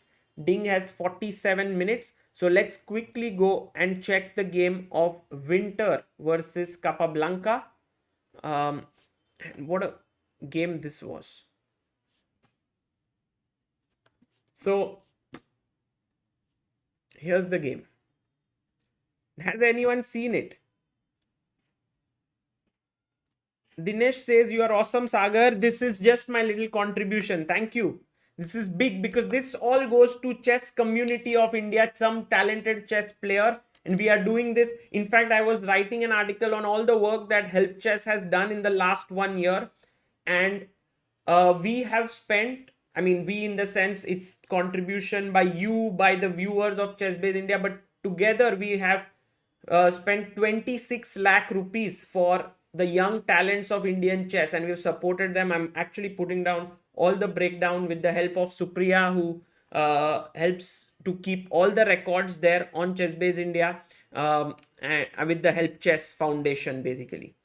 Okay, so this game starts off with e4. Capablanca plays e5, knight f3, knight c6, knight c3, knight f6, bishop b5, bishop b4, castles, take on c6, take back, uh, d3 played, bishop d6, and now comes the move bishop g5. This is not a good move by Winter.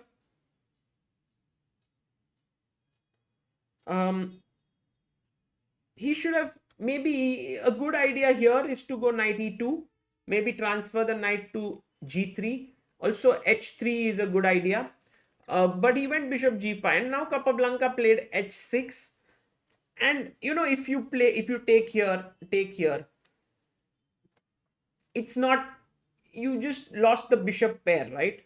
So he said, I'll maintain the pin here with bishop h4, and you all know that this pin is very irritating. Many of you hate it. So Capablanca first plays c5, and now comes the move knight to d5. And here's my question to all of you. What do you play here with the black pieces? Important, remember, this is a very important move that you have to think. Think carefully, I'll just get something.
Okay, guys, I'm back.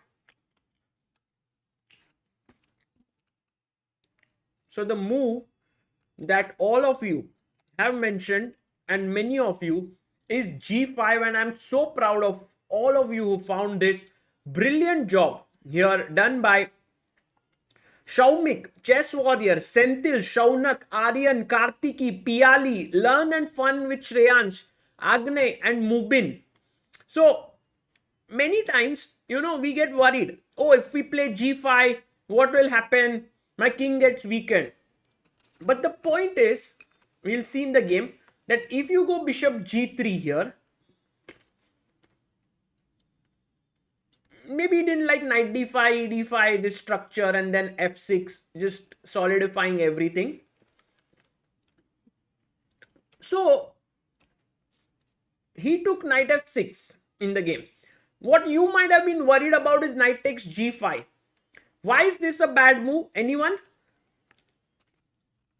Why is this a bad move?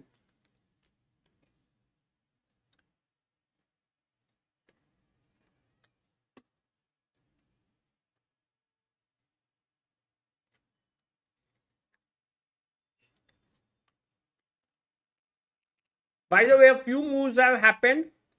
Yes, exactly. All those who are saying knight takes d5, perfect, perfect. All those who said here not knight takes d5 but hg5, that's not great, I feel, because then bishop g5 and it's still pin, and we don't want to go here. So the right move is knight d5, and the point is that if you take here, I'll take with the pawn and I'm just winning, and you don't have any good discovered because I'll take your bishop. And if you go back, I think at the very least I can even go bishop e7 here, because after take I have knight e7.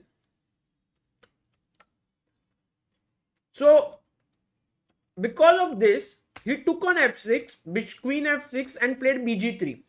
And now a very important move. What do you play here with black pieces? Black to play.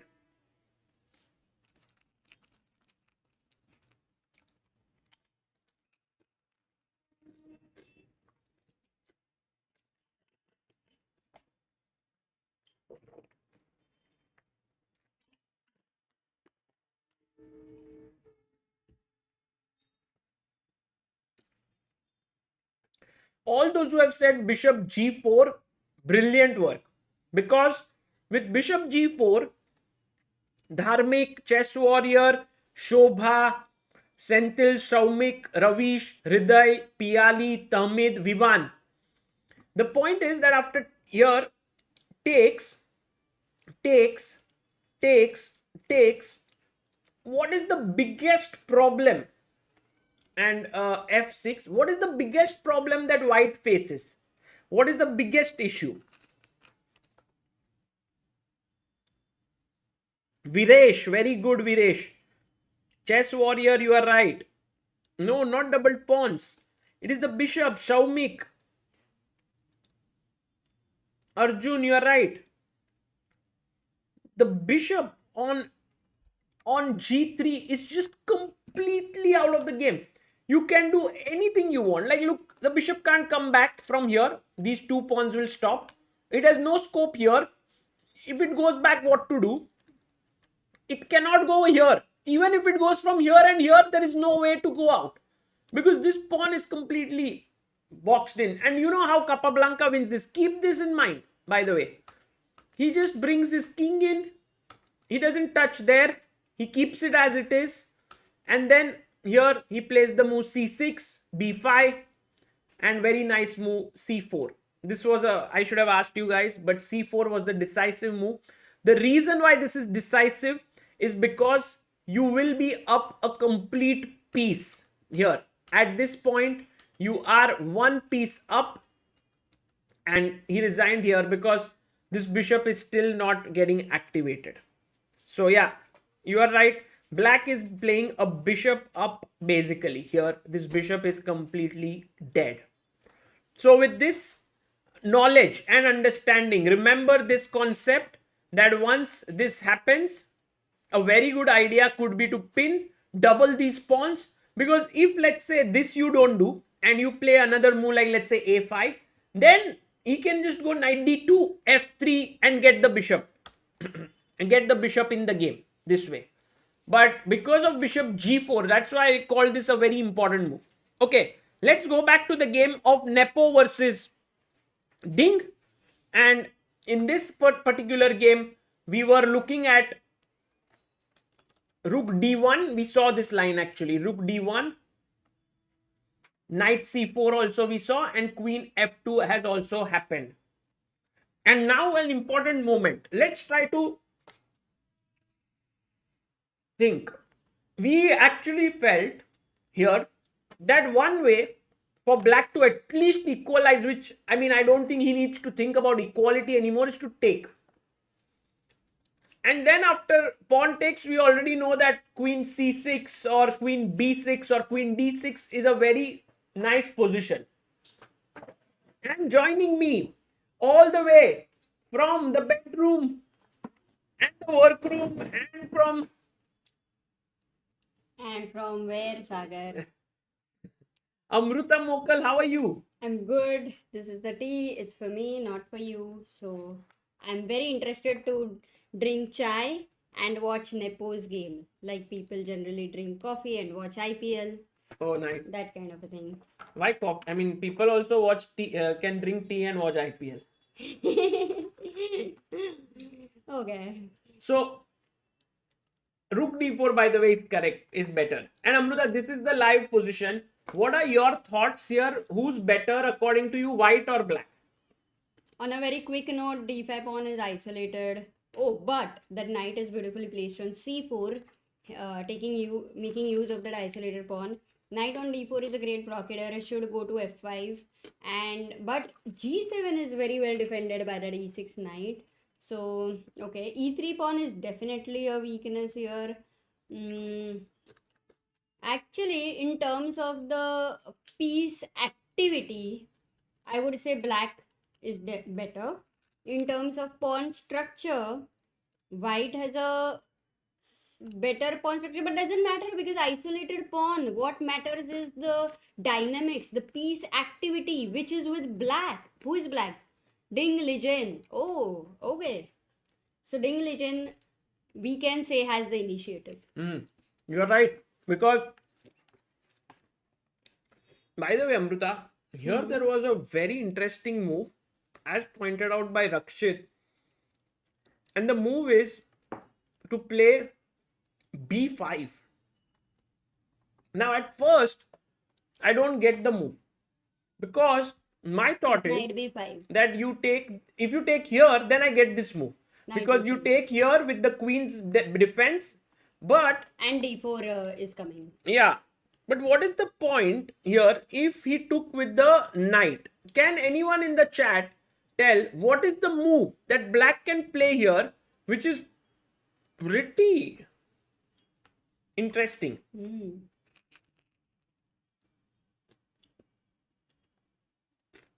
Also because Rakshit doesn't give pointless lines. Yeah, he said that he saw it in the engine line, which is being very honest. Rakshit, excellent. Yes, Rakshit.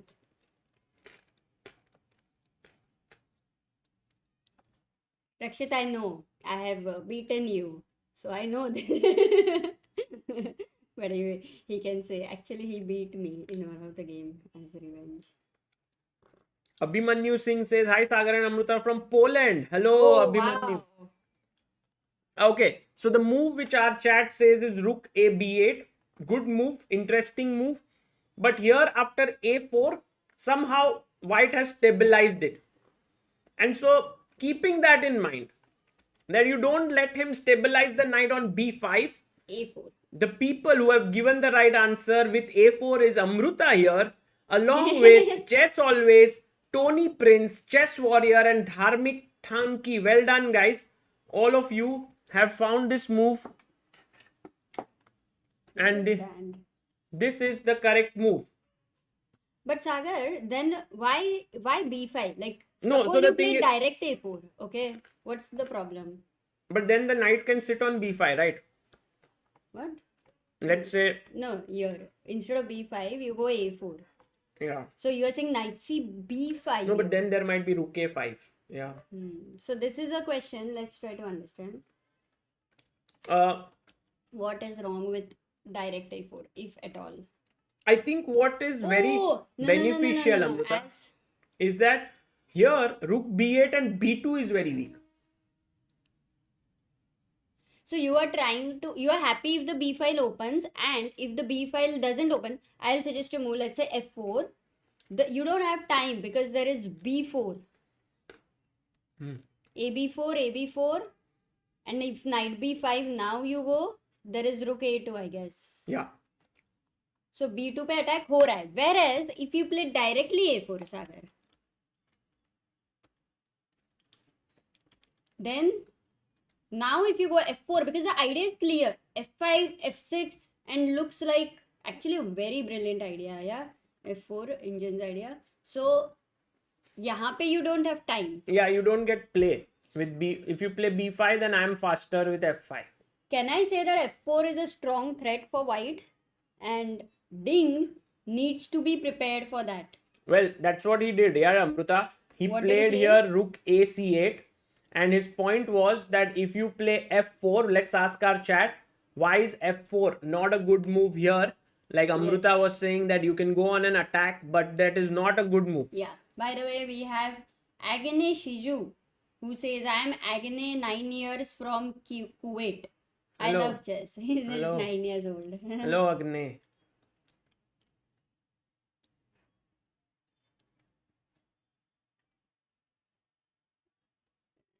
Rook. Guys, come on, this is not so difficult, Yes, and I think everyone has found it. All those who haven't been able to, think carefully. Knight takes b2 is the correct move, because after queen takes b2, you have queen takes c3, winning a very critical pawn. All those who said, gave the right answer. Sona, Sonali, Chess Warrior, Deepesh, Srirang Nene, Saumik Banerjee, Harilal P, Abhishek Kulkarni, Senthil, Mr. Raigod, Vishwa. By the way, Srirang Nene isn't he Madhuri Dixit's husband? Dr. Nene is there, yeah. But I don't But know. I don't know No, I thought the name is also Shri. I don't know. Are you Madhuri Dixit's husband? So, Amrita, knight a4, hitting the queen. Hmm. And where do you move the queen? That is what Nepo has played, which is the correct move and the best move, because the threat was knight b2. Actually, now Ding has chances to go to d6, e7, f8, a7. I think these are the main moves that he can play with his queen. Okay, depends on where his future lies. If queen stays on a7, he wants in the future to impact the e3 pressure. But maybe f4. Yeah. The whole time I think the question is f4, f5, But Amrita, f6. I think f4 here is a little bit misguided, because after take, let's say you take with the e pawn. No, rook d4. Rook d4.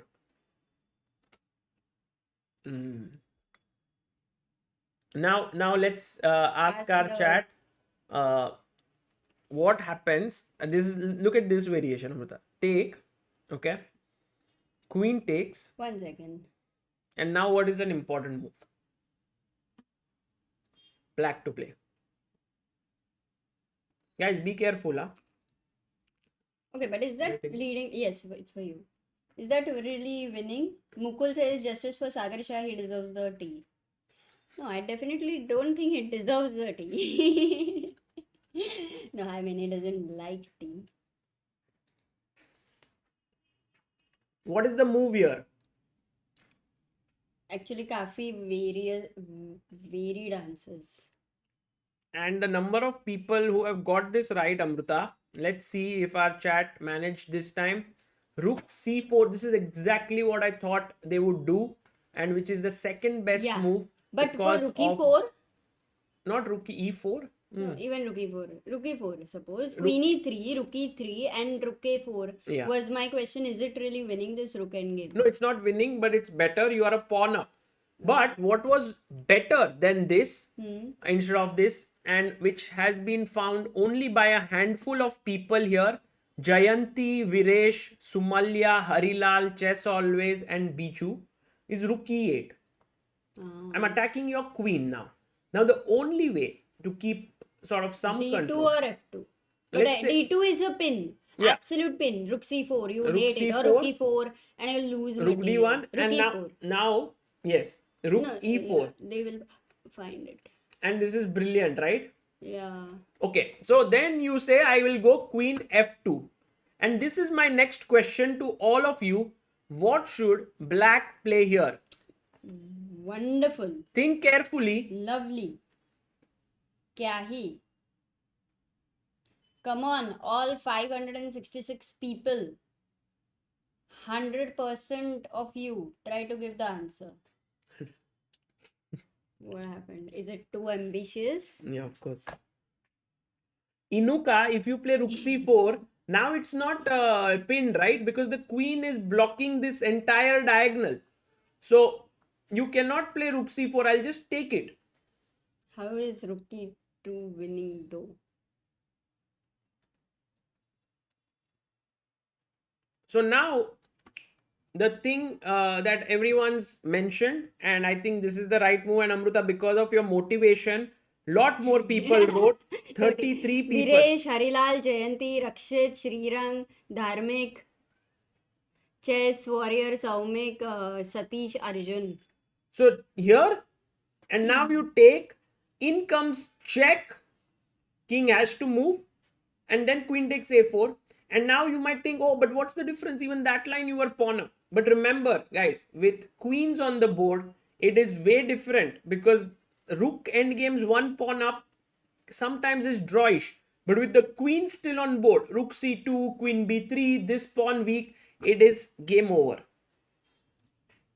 Yeah, it's all landing into the major piece endgame in a way. Yes. By the way, Amruta, after knight a4, Ding did not decide to put his queen here. He went to e7. Okay. But in all the variations which you showed, Sagar, one thing which was prominent was that the knight on a4 was hanging and a lot of tactics were happening based on that thing. Right. So after queen e7 also he has an eye on e3. But yeah, let's see. He played rook f e1. That's why. Very calm and cool move. And Ding went queen f6. Another possibility, Amruta, was to take here. And if you take with the pawn, to play queen f6. And this is a very big edge for black. Mainly because the knight is superior on c4. And you can't kick it away with b3 because a3 hangs. Yeah, that's the main reason actually. Because everything else, the rooks for white look great. Queen is also decently placed. Though it's a little passive. Yeah, but what if knight one second. Knight c5. Yeah, but I have b6, right, or not? And then I have knight d3. Can I not get it back to the center? Where? 95 e5. now. 95 is the game. How But maybe much, I can go rook e8, stopping it. And now if I go f4. Ooh. Yeah, This it's is it's weakening. Typical move for aggressive players. Yes, but it weakens all the, like, e4 square. My first intention was rook e4. But then why did you stop? Go for your first intention. I'm also thinking that there are other. Your first intention is not so bad. Yeah, it's a good move, yeah. Like, because here. Was it a fluke? No. But Amruta, in the game, Yes, we go don't ahead. need to look at knight d4, because also knight d4, the better move would be to take with the rook. And then you are still putting pressure. Your knight comes back, and that way it is pretty okay. So that's why Ding goes queen f6. Okay. And now, Amruta, let's say if you are in Nepo's shoes here, what मेरे is दो the move? पैर जाएंगे एक shoes में. He found it. He found the best move. Knight b5. Nepo, great chess by him. Actually, winning world championship matches is a lot about finding good moves in good positions and converting into a win, and also defending inferior positions and being able to draw. because Yeah. if you can hold those slightly like here under some pressure, then your opponent is, you're already leading the match. He's like, where do I hit him? He's already defending well, he's attacking well. So Nepo is in good form, right? Yeah, Sagar? he's playing his some of And for Ding, I think the key decision was when his queen was on c5. Which diagonal should it have been? Like, to decide to stay on a7 was not easy. yeah. It was very tough because it could also have landed in something which was like, okay, useless, a completely useless queen. So very natural what Ding played Yeah, in no, that he's sense. he's played it well, but Amruta, now the thing is, what is it that black can do? Because white's idea could be to just come back to c3 with his knight and attack the d5 pawn. Yeah. By the way, Rakshit had suggested queen g5 instead of queen f6 over here. So which would have would it there's have no helped? threat, Like, if right? let's say if you go knight b5 anyway. Yeah. Okay, there might be not really knight d4. You have knight d4. Of course, a possibility, but by the way, Sagar, let me tell you something. In case this theme of knight on b5 when the pawns are on a5 and b7 is pretty common in accelerated dragon. In case you Yeah. have seen it, Yeah. it's so irritating when the knight sits No, on knight is b5. beautifully placed on Yeah. b5. That's for sure. Hmm. It is irritating, and that's why maybe my idea could be to get rid of it with knight c7. And then if you take, then my rook takes and I'm fine because your knight is not so well placed. Also, if you try to get back your knight, now it is not good because of these two attacks here and knight b2 coming in. Hmm. And also, if you think, oh, knight d5, I will do this thing, then there are some concrete issues after queen g5 because this is being attacked, and if you take on b2, then d5 would hang. So it's a little tactical there. Yeah. But Amruta, maybe a draw could be made by this way: knight c7, knight d4, knight e6, knight b5, knight c7, and I think this could be a way in which they would draw the game. You think so? Ding will go for... Yeah, actually, even for Ding, it's a good step, right? He's black. He kind of psychologically stabilizes himself in some way. Possible. So, yeah, this is what could happen. And while we are looking at this, let's have a look at another game of Capablanca. We looked at 3 games until now. First one was with Marshall with the queenside majority. Second one with Lasker, the study-like finish.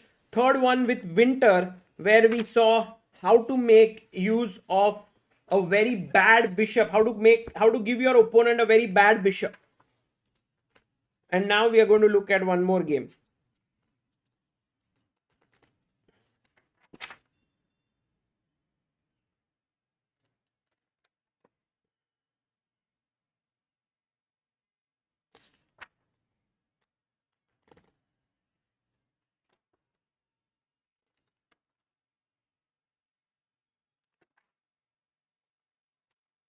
Was the Tal like an alcoholic or somebody? Yeah, sure. Really? Yes. He used to, I think there was one tournament where he drank a lot and would come to a board. I think it was World Blitz. And he won it. He won that event, yeah.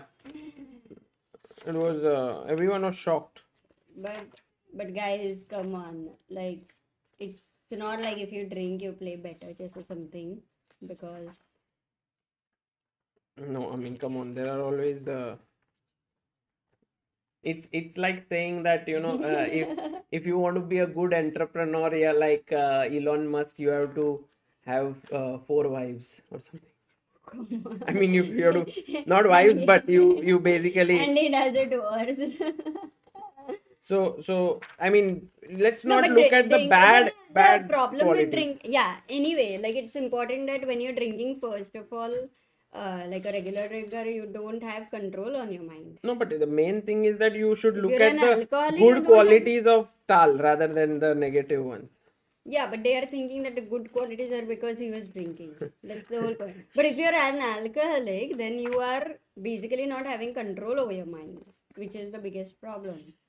Yeah. So you're not in your control.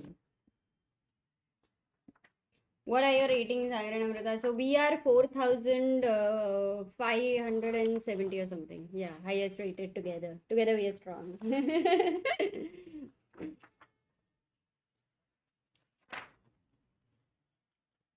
Telegram चल से मन की बात बोली सागर ने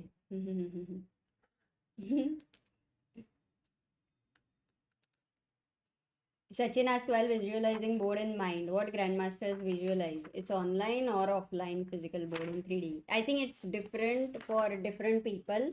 It could be anything for somebody. It could be a random board, no real pieces. Yeah. It's just the squares. They're so inherent part of you. Sometimes I like- don't even see the board in my Yeah, head. it's like a exactly. It's like a DNA for you. you Like know? just lights are flashing in your head. Or it's like those we are made up of those cells. Hmm? Yeah, it's like that. These pieces in your mind are like that. Yeah.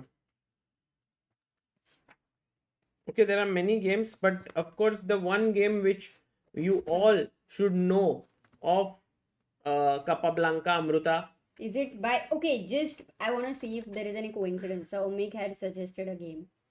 Which one did you choose? Tartak over Capablanca. Okay, okay. No, Saumik. It's not yet Kappa versus Rudolph. Robichek, 1906. Which This one? is a great game. Which one? Kappa versus Rudolph Robichek. Oh, I haven't seen it ever.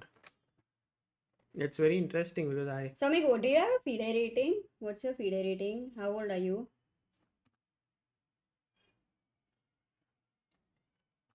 By the way, guys, we have pinned a message in the chat if there are any budding video editors out there. Please do fill in that form and get to us, because then you have a chance to work with us, and it would be a great honor if you are passionate about promoting chess. By the way, has the move been played, Amruta? Where can I see? I don't think so. Not really. And they have not agreed for a draw also. How can we prepare an opponent in chess base 16? There is a video on YouTube where Sagar explains how to use the features, so you can check it out. Atul. Okay.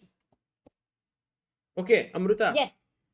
Oh, knight c7 happened. Draw incoming, guys. But have they repeated? Draw incoming. Have they repeated? No, they will repeat. I just get this feeling because there is no better. What do? Yeah, you have to go back. And Nepo would be happy because he's leading the match. And Ding will be happy because he had no pressure today. He just drew perfect. Like, it's a great game by Ding. Yeah. By the way, Amruta, we played a tournament today. Your idea of playing on opening positions. How many? What happened? I finished 20th. Yesterday I finished 30th. I'm Oh, not so able you're to. progressing? Yeah, I'm That's not cool, able that's to. cool. You are commentating also, kya? No, I'm not able to. Sometimes I lose games without it starting, and it's little Disconnection. weird. No, I Internet. don't know what is happening. But Okay, but then next time I'll try Tomorrow- to be there so that tomorrow you my can idea play is to aram se. reach for first place. Sorry, 10th place. And Who then came first? today it was some young boy. I don't know. I Okay. forgot the name. Okay, got it. Sir, if I want a better in chess, should I First keep place was playing Neer. chess? Neer. That is great. And did it help, you think? Did you find any Neer, plans? Shlok, and Anurag.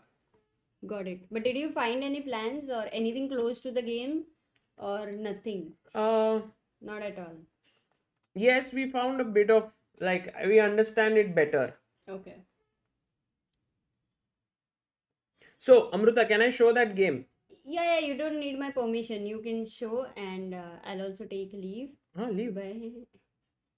Because to see Capablanca's game, I need to be in that mode like I want to become a GM. But I think right now I have paused my aims of becoming a GM.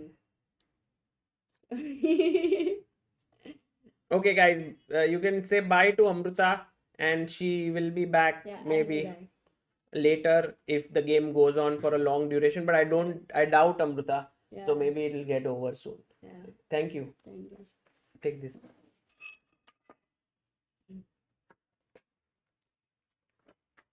Okay, so the beauty of this game is this is Capablanca versus Startup over.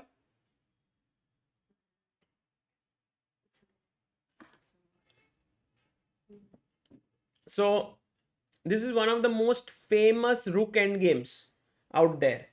And the thing is, after here, Capablanca goes g4. Okay. And then if you play rook takes c3, then what does Capablanca have in mind?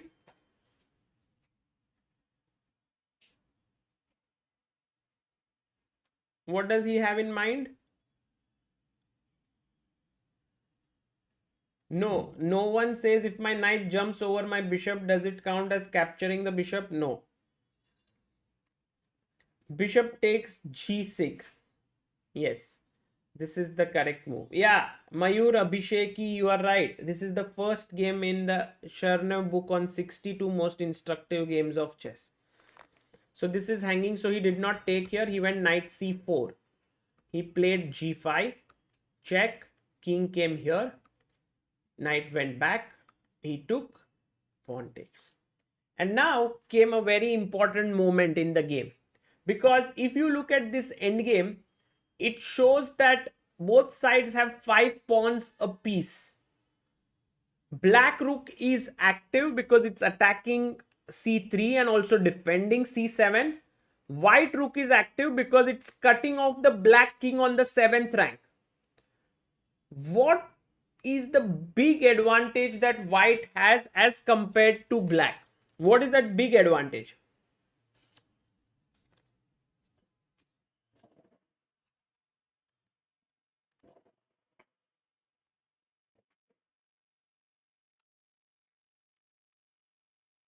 Fast pawn is correct, but what else?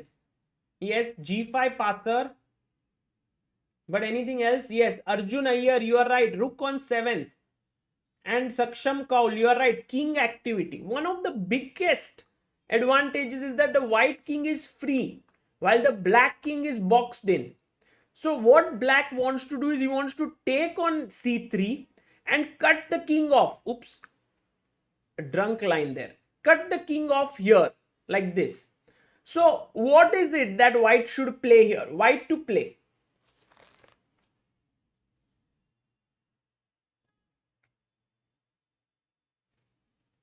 Yes. All those who have mentioned king g3, fantastic job.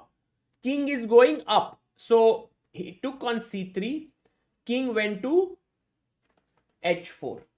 Now white came with the black came with the move rook f3. Now what do you play here as white? White to play. Again, an important moment in the game. What do you do here as white?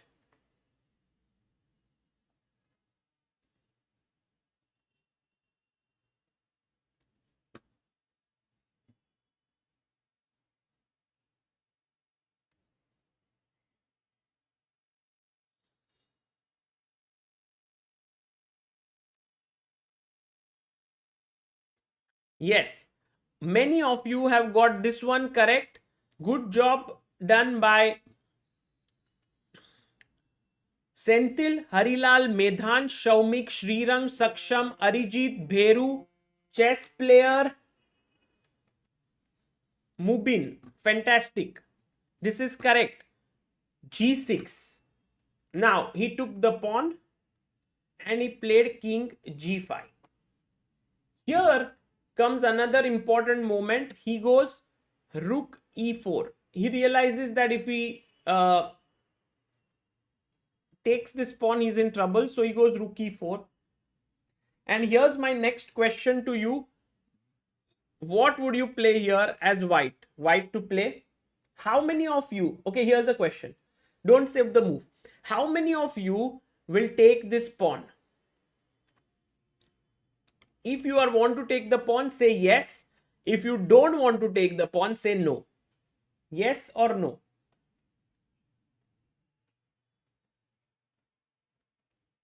Yes. I see only one or two yeses there, which shows that you guys are very, very strong and very correct.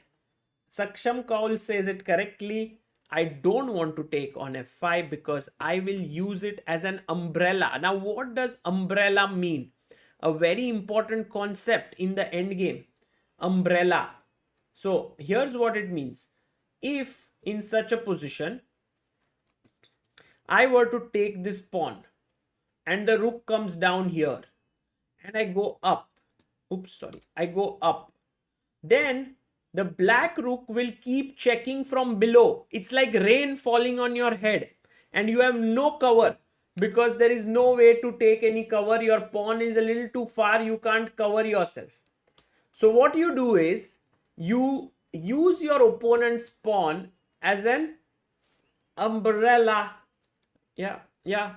So now apart from the fact I'm threatening mate in one, you have no checks because this pawn is under my umbrella. So this one is a very, very strong king here. So that's why it's called umbrella. And he went king g8, check, king here, takes on c7. Now the threat is to mate, rook c8. So he plays rook e8, king f5. Now he takes the pawn. And the reason why he takes the pawn is because he realizes that this endgame is winning. Now if you take here, you are losing in the king and pawn endgame, king d5. And then king comes here.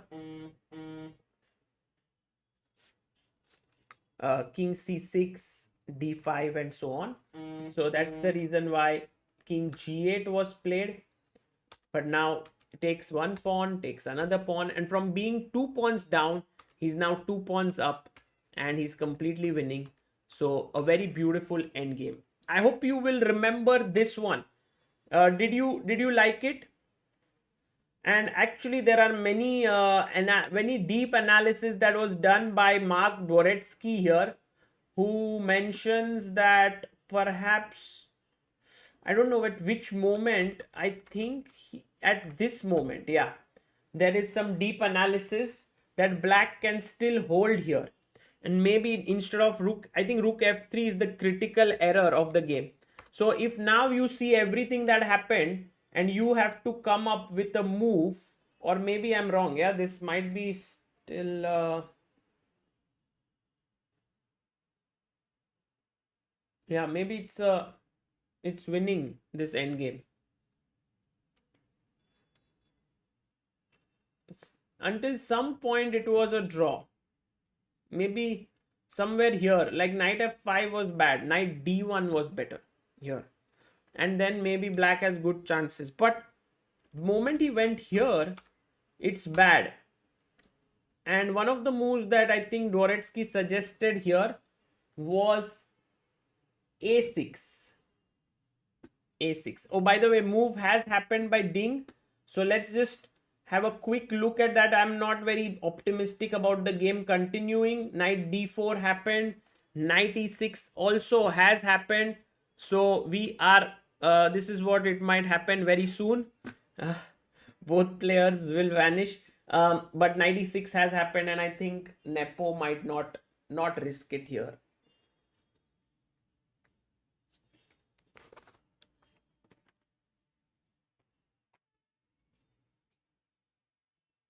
So this is actually going to be a draw. So very quickly going back to our game, a6 was suggested by Dvoretsky in Endgame manual, I think, and he tried to analyze it, but it ends also in a win. So I have one more last game. Do you guys want to see that last game, or do you want to see Nepo versus Ding waiting it out, trying to draw the game, thinking for extended long period? Yes, shall we look at one last game? And then, it fits in with whatever I had prepared along with the games we had seen. And this game also made a very deep impression on me. In fact, it gave me a good idea of how to play against Cole system. I'll show you and can give you a good idea.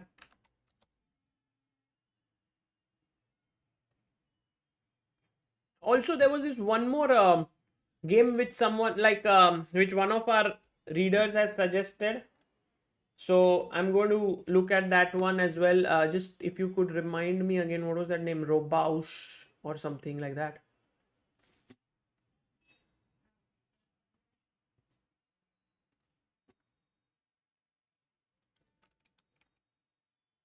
Yeah, this is the one. So actually this game is very simple. So it's not like a tremendous game or something, but I don't know why it just made a very deep impression on me when I saw it, and I really love it. So I wanted to share it with you. Uh, very quickly before we go to the game, we just want to check if any knight b5 is played. I think Ding will call the arbiter. So the way in which you draw such games is like this. So knight b5, this is the first time the position has come.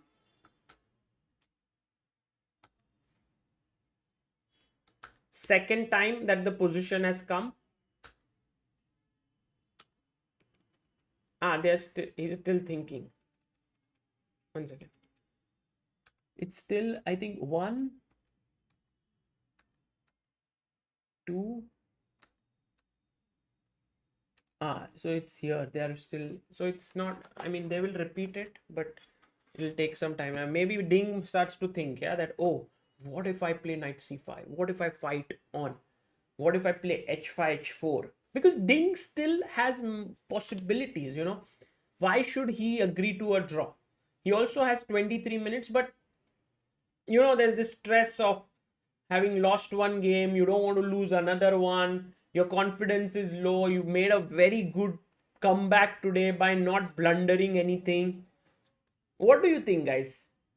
White Tiger says he should win this, but I don't think he will risk it. If he risks it, I would be very, very, very, very shocked if that happens. How many of you actually think that Ding will play on?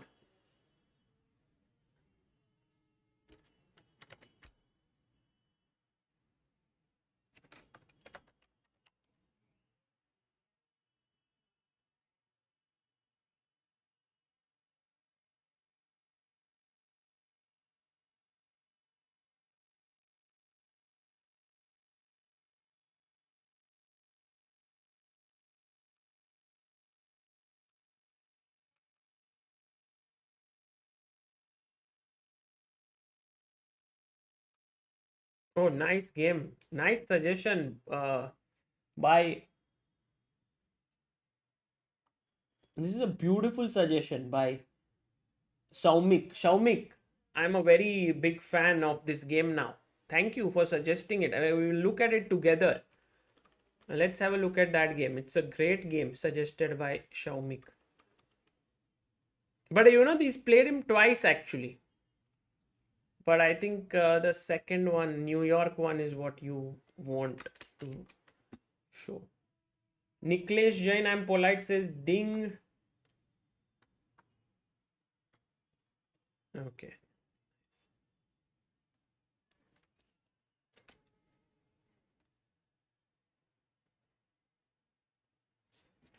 So, oh, Ding plays or what? Ding plays on? No, they drew. They drew. They drew, guys. The game is ending in a draw. And this is how you do it. If you are Nepo, you say, first time I played, this is the first time it happened, this position. This is the second time it happened. And now I'm going to play it for the third time. So you write down your move, knight b5. You pause the clock. You call the arbiter and say, I'm going to play this move. It's threefold repetition. Arbiter asks Ding, are you okay with a draw? If Ding says no, then the arbiter will check whether it's threefold repetition or not. But if Ding says I'm okay with a draw, then the game ends in a draw, and the draw has been agreed. So guys, game match is 2-1 in the favor of Nepo. Game number 3 ends in a draw. We had game number 1 which was drawn, game number 3 drawn, but game number 2 Nepo won with the black pieces. It was a big blow, and now tomorrow Ding will have the white pieces once again to press, and hopefully he comes up with something better than d4 knight f d, d4 knight f6 c4 e6 knight f3 d5 h3. I hope that Ding and team can come up with some good ideas. Let's have a look at this one. We were going to see this game of which I really liked between Bogolyubov and Capablanca. Capablanca is black, so d4 knight f6 knight f3 d5, and in this position he played the move e3 e6 bishop d3 c5 b3. This is known as the Cole-Zukertort variation. It's very popular. Actually, earlier when I was young, this was more popular than the London system. So I always had to face it with black pieces, and I was not very sure how should I deal with it. So here, Capablanca comes up with this idea, which is to play queen e7. Actually, a very interesting idea which I later came up with and I prepared was queen c7. And the idea is that you want to play e5. Once you get, let's say if he is careless, let's say he plays rook e1, e5, this position is already fine for black. You know, black has no problems. Completely good for black. But after queen c7, in order to stop e5, he would generally play knight e5, and then I would take, and now what is the move that black can play here? Black to play.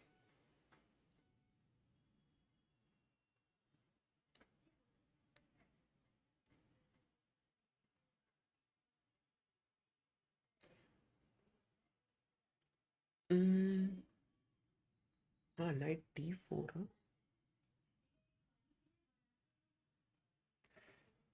I think knight d4 could be knight f7 perhaps. No, but then h2 is, oh, beautiful actually. Knight d4. Huh?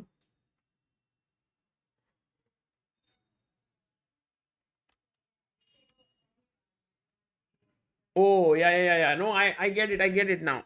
I get it. This is not how it happened. Because if queen c7, the point is if dc5, bishop c5 and bishop f6, this is playable. So the point is to first go queen e7, knight e5, now take as it happened in the game, and then queen c7. Yeah. Threatening to win this, and also knight d4, and then white would go knight df3. And this was the position. What would black play here? Black to play. Yeah, sorry. I made a mistake. This is the position. Queen e7, then queen c7. Now nd4 doesn't work because bishop d4 and then you. But here is an important move. No, the move here, and one which you should be aware of. Actually, even if not ndf3 and plays f4, the same idea is, yes, Srirang Nene, you are right. Very good, Srirang Nene. Knight b4, even in ndf3. Because he cannot move this bishop away, c2 is hanging. And once you get this key bishop, the attack never really succeeds. So that is a small thing to note. But you know what Capablanca did here? He didn't go for this very subtle queen c7. He went bishop a3, which is fine. Takes, ndf3. He played bishop d7. Knight takes c6, bishop takes c6, queen d2. He brought his rook. This is very simple play, you know, by Capablanca. c3, a6, knight e5. And now what did Capablanca do here? Black to play.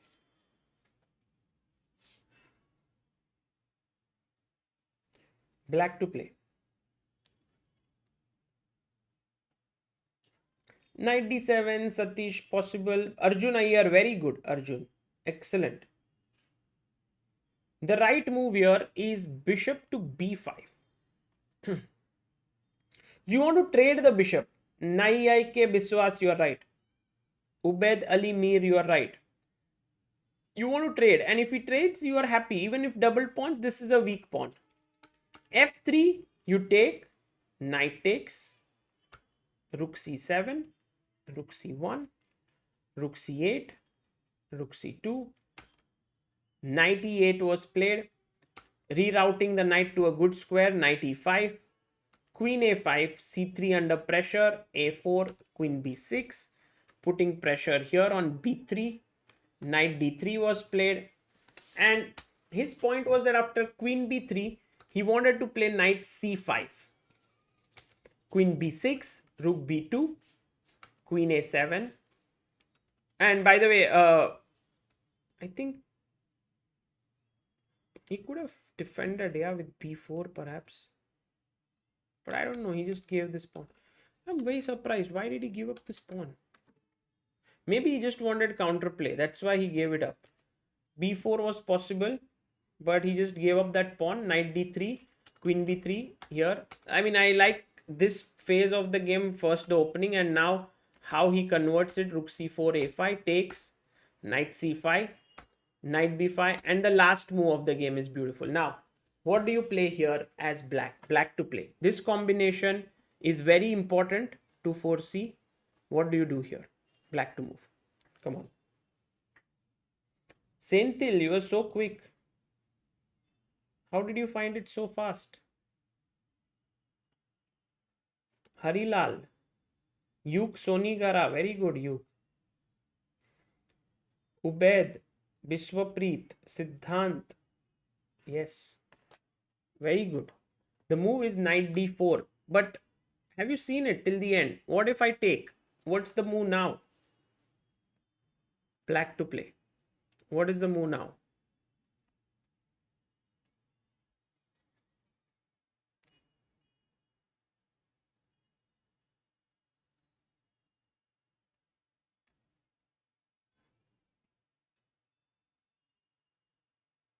Sachin, Shaumik, no, it's both rook are on C, so you have to decide which one. Yes. Shaumik, Subhash Arvind, very good. Abhinav Sadras. No, if you play rook takes d4, then it's not winning because I can just go like, I don't know, there are many ways. Can even play queen f2 and I'm fine, I guess. Right? Or there's rook c5. Rook c5, rook c5. Ah, what if I do this?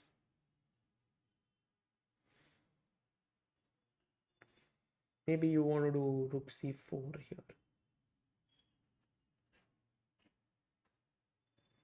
It's rook d4. Is rook d4 also winning?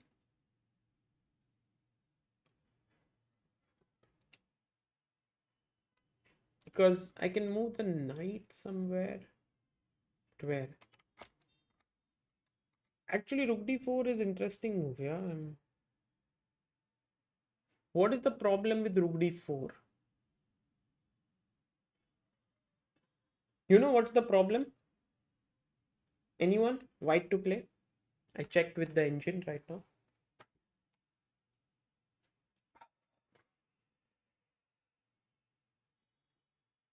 No, that would rook d1 is there in the end, where the line which you gave. The move here, actually, the fantastic move is rook takes e6. And the thing to note here is that there is back rank issues. So Viresh, well done. And if you take, queen takes, and then I win the rook. And if you don't, so that was the point. But the right move here is rook 8 c5. And the people who have got it right, rook 8 c5, are Yug, Shaumik, Subhash, Debayan, Naike, Dharmik, and Ritosmita. Because after take, check, and I win the rook on c1. That's how game is over. Just to end the stream for today, before we say this game by our viewer Shaumik, he mentioned about this game of Robit Shek. The way I will remember it is Capablanca versus Robishek. Um, this was a very good game. Capablanca is white. Also, it's a crazy game. Debayan, a skewer is when sort of two pieces are in one line and you are able to win it. Let's say rook is on a7, king is on c7, and opponent's rook is on h7, and you give this check and you win that rook. It's a skewer. It's like uh, two or three pieces are in one line.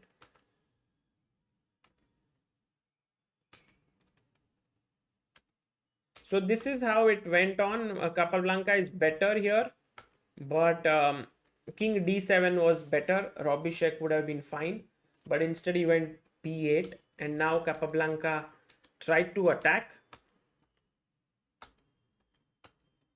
He gave this pawn, b5, queen went rook c2, and now c6 came in, b4.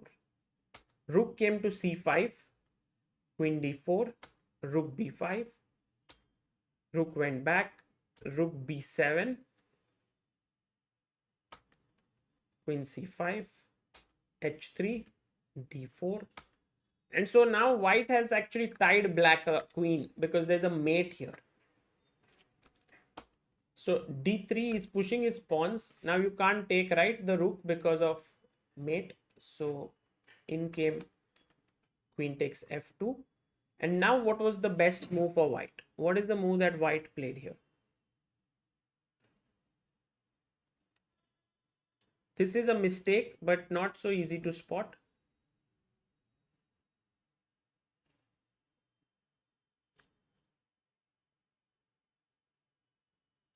Yes, very good, guys. You guys are very quick and very strong. The right move is rook f1, as has been found by so many of you.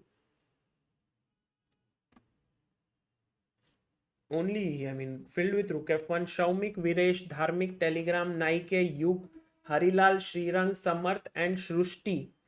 Fantastic. So, rook f1, and then you go queen d4. And now a very important move once again. What is it?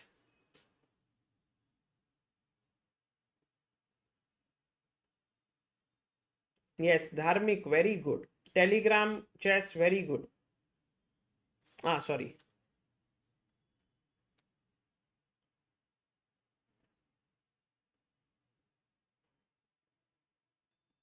Atul Kumar, very good. Viresh, rook f5, brilliant move. And after e3, what's the only move now for white? White to play.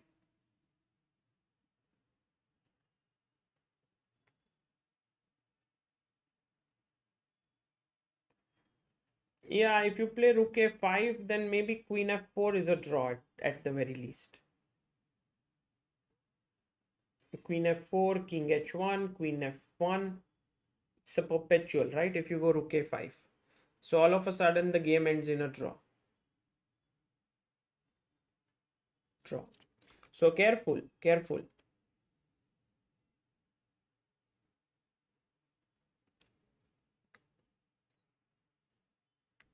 The move is, yes, rook a7 here. Very good. All those who found this, because after take, what is the move now? White to play and finish it off. Well, hello Suraj. Rook a5.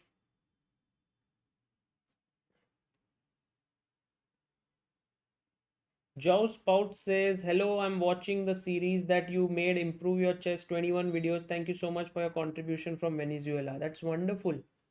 Great to know.